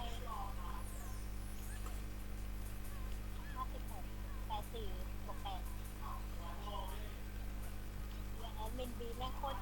อ้าว เกมโกนมาก ใช่ชั่วมากโคตรชั่วเลย โคตรชั่วเลยโคตรชั่วเลย อันนี้ไม่ต้องบอกแล้วปล่อย ผมขอรีเทิร์นนี่อะไรเอ่ยฮ่าไปได้เวลาถึงแล้ว รีเทิร์นนี่คืออะไรวะโลบีรีเทิร์นคืออะไรวะ รีเทิร์นคือย้อนอะไรอะย้อนกลับปะ ฮะไม่ใช่ผมขอรีเทิร์น อ๋อด่ารีเทิร์น ด่านรีเทิร์นใช่ไหมนั้นรออีก2 รอบนะด่านรีเทิร์นรอ2 รอบเพราะว่าเดี๋ยวต่อไปขอไปเล่นไอ้นี่ก่อนเนาะอะไรนะซ่อนแอบผีซ่อนแอบซอมบี้ซ่อนแอบใช่ป่าวะน่าจะถูกได้ทั้งหมด thank you แทนแป๊บนึงนะคืออยากจะเปิดเสียงแอดมินบีให้ฟังมากเลยเหมือนข้างอะไรมาสักอย่างอะนะ ทำไมต้องเปิดไฟ ง่าฮ่าฮ่าฮ่า คนจริง ดีเล่นรีเทิร์นให้ดูหน่อยพี่ขนาดนั้นเลยเดี๋ยวจัดไปรอ2 รอบ มาเดี๋ยวด่าซอมบี้เล่นด้วย ซอมบี้ก่อนเนาะเดี๋ยวขอซอมบี้ก่อนพร้อมป่ะ ไม่ต้องขอเปลี่ยนก่อนด่านี้เน้นแดดเหลืองเยอะด่านี้เน้นแดดเหลืองเยอะแดงไม่ต้องในคอนชนกันไม่ได้ เหรอ บอกไว้ก่อนนะจ๊ะแดดเหลืองหนู30เปอร์มาเล่นนะ คนขาดแคลนพร้อมละ ซอมบี้นะ ซอมบี้รีเทิร์นแป๊บนึงอยู่ไหนวะซอมบี้ ซอมบี้อยู่เล่นซ่อนแอบอ่ะรอเยอะ เดี๋ยวแป๊บนึงเนาะ ซ่อนแอบอันที่ 2อ่ะ โอเคนะกดเลยนะใครดีนะเดี๋ยวแป๊บนึงซอมบี้อารวาสซอมบี้อารวาสใช่ไหมไม่ใช่ซ่อนแอบ ซ่อนแอบกับซอมบี้อันละว่านั่นแหละ เอ้าแล้วซ่อนแอบกับอารวาสมันแตกต่างกันไหมเนี่ย เอาเหอะมา เอ้า